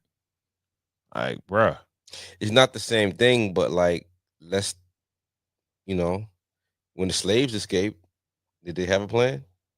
It's not the same thing. I assume they did. Okay. I think every slave's plan was to get to the But what north. if you get seen cats going and you was a little too young or you wasn't really in that circle of the cats going? You saw them plotting, you overheard them, and you saw them leaving. You didn't have a plan, but you saw them going, and you just gonna go with them. Like sometimes you just gonna go and you figure it out, right? Or maybe you put your own plan together in your head, but maybe it's hope for the best. Maybe like anything's better than here. Guess. I guess, but does that make you, or does that make me? Does that make me something? Because I'm like, maybe I'll stay until I figure it out. I felt that in your spirit. That's why I asked you. Like, I know Juneteenth is coming. Juneteenth. Ron had the opportunity to get out. He stayed. Like, he loved man. Juneteenth was in 12 days, bro. I felt it. I felt it in your spirit. I kind of want to reiterate. I'm just saying. He's free. You go without a plan, and then, bro, it's not like, say for instance, you're a slave. Yeah. Back then, it's life and death. Right? You probably, I don't know. Maybe they needed you back on the plantation, so they might not kill you. Right. But there's a chance you getting killed or something like that, or you getting an example made out of you. Dog's gonna rip you up. Yeah. Hang you. Now, if I have a plan, yo, I'm gonna try to execute my plan. But if I don't, and it's like, oh, yo, y'all sprung this on me mad quick. Like, what am I supposed to do? I'm like, if you don't got a plan now, you got an excuse. It's an excuse now. They always how would they look at you? You be like, when your plan is never good. You be like, yo, Ron, we can go right now. I'm gonna stay because I don't got a plan. Yeah, I got church on Sunday, yo. You know what I mean? I'm supposed to be reading at church on Sunday. Master told me how to read, so you need me, bro. What would be my plan if I was these 8 guys or whatever amount of guys? I would get out the country, bro. I would be on some. This is a movie, but I would be on some Shawshank Redemption shit where I'm like, yo, all right, let's kind of work this out, or because the escape route is already worked on, right? So now there might be a chance that they figure it out prior to, but let's say they don't know what's going on. They don't know I can escape. I can escape anytime. Let me figure my shit out. Like, yo, I'm hitting people up. Like, yo, I need to get out of. If I'm fucking in Louisiana, the closest place is to try to get to Mexico. Yes. I'm trying to, get me to Mexico. I need to get to Texas, so I can get to Mexico, or something like that. Yeah. Hey, yo, bro. Putting a sombrero on, I'm like, yo, I'm going to work. I'm out. Like, no, nothing. Like, I'm out. Like, don't worry about me. I'm out the country, man. I'm leaving the country. Yeah, you got it. You got to leave the country. Yeah. There's no ifs, ands, or buts about it. Yeah. That's why I was like, yo, Pac is in Cuba. Like, I could always kind of like see it a little bit. It's like, you know what I mean? Why though? Like, yo, I mean, yo, dog. If I ever had to fake my death, I'm out. I'm not gonna be United States. Do you got to fake his death for like gang members? No, well, I don't know. Maybe it's a darker, deeper criminal link, but I don't know. It was, we were young when that rumor came out. Yeah, people say that. It always made sense. But it's like, all right, well, it's not like. Now, we never applied logic to it. If the government or the CIA, something like that, is after you, maybe you have to do that. And not before the internet. Cuba was like in Mars back in the day. You know what I mean? It was like, you know what I mean? Like, we couldn't even fathom how Cuba was like. It might as well have been Saturn to us. You know what I mean? Yeah. But yeah, man. Yo, it's cool, man. We can wrap it up. All right. Again, shout out to everyone that was tuned in on Facebook, also on YouTube. Yeah, man. If you're not subscribed to the YouTube channel, please do at Cigars, the Ensign Whiskey Podcast. Again, Cigar is the Ensign Whiskey Podcast. Remember to like, share, subscribe. Also, hit the bell for notifications so you know when we have new content coming out. All right. And have any topics you want us to talk about, hit us up and let us know. We appreciate all the people that stopped into the live stream tonight. And with that, we want to thank you guys for tuning in, and we will catch you on the next one. Peace. Peace.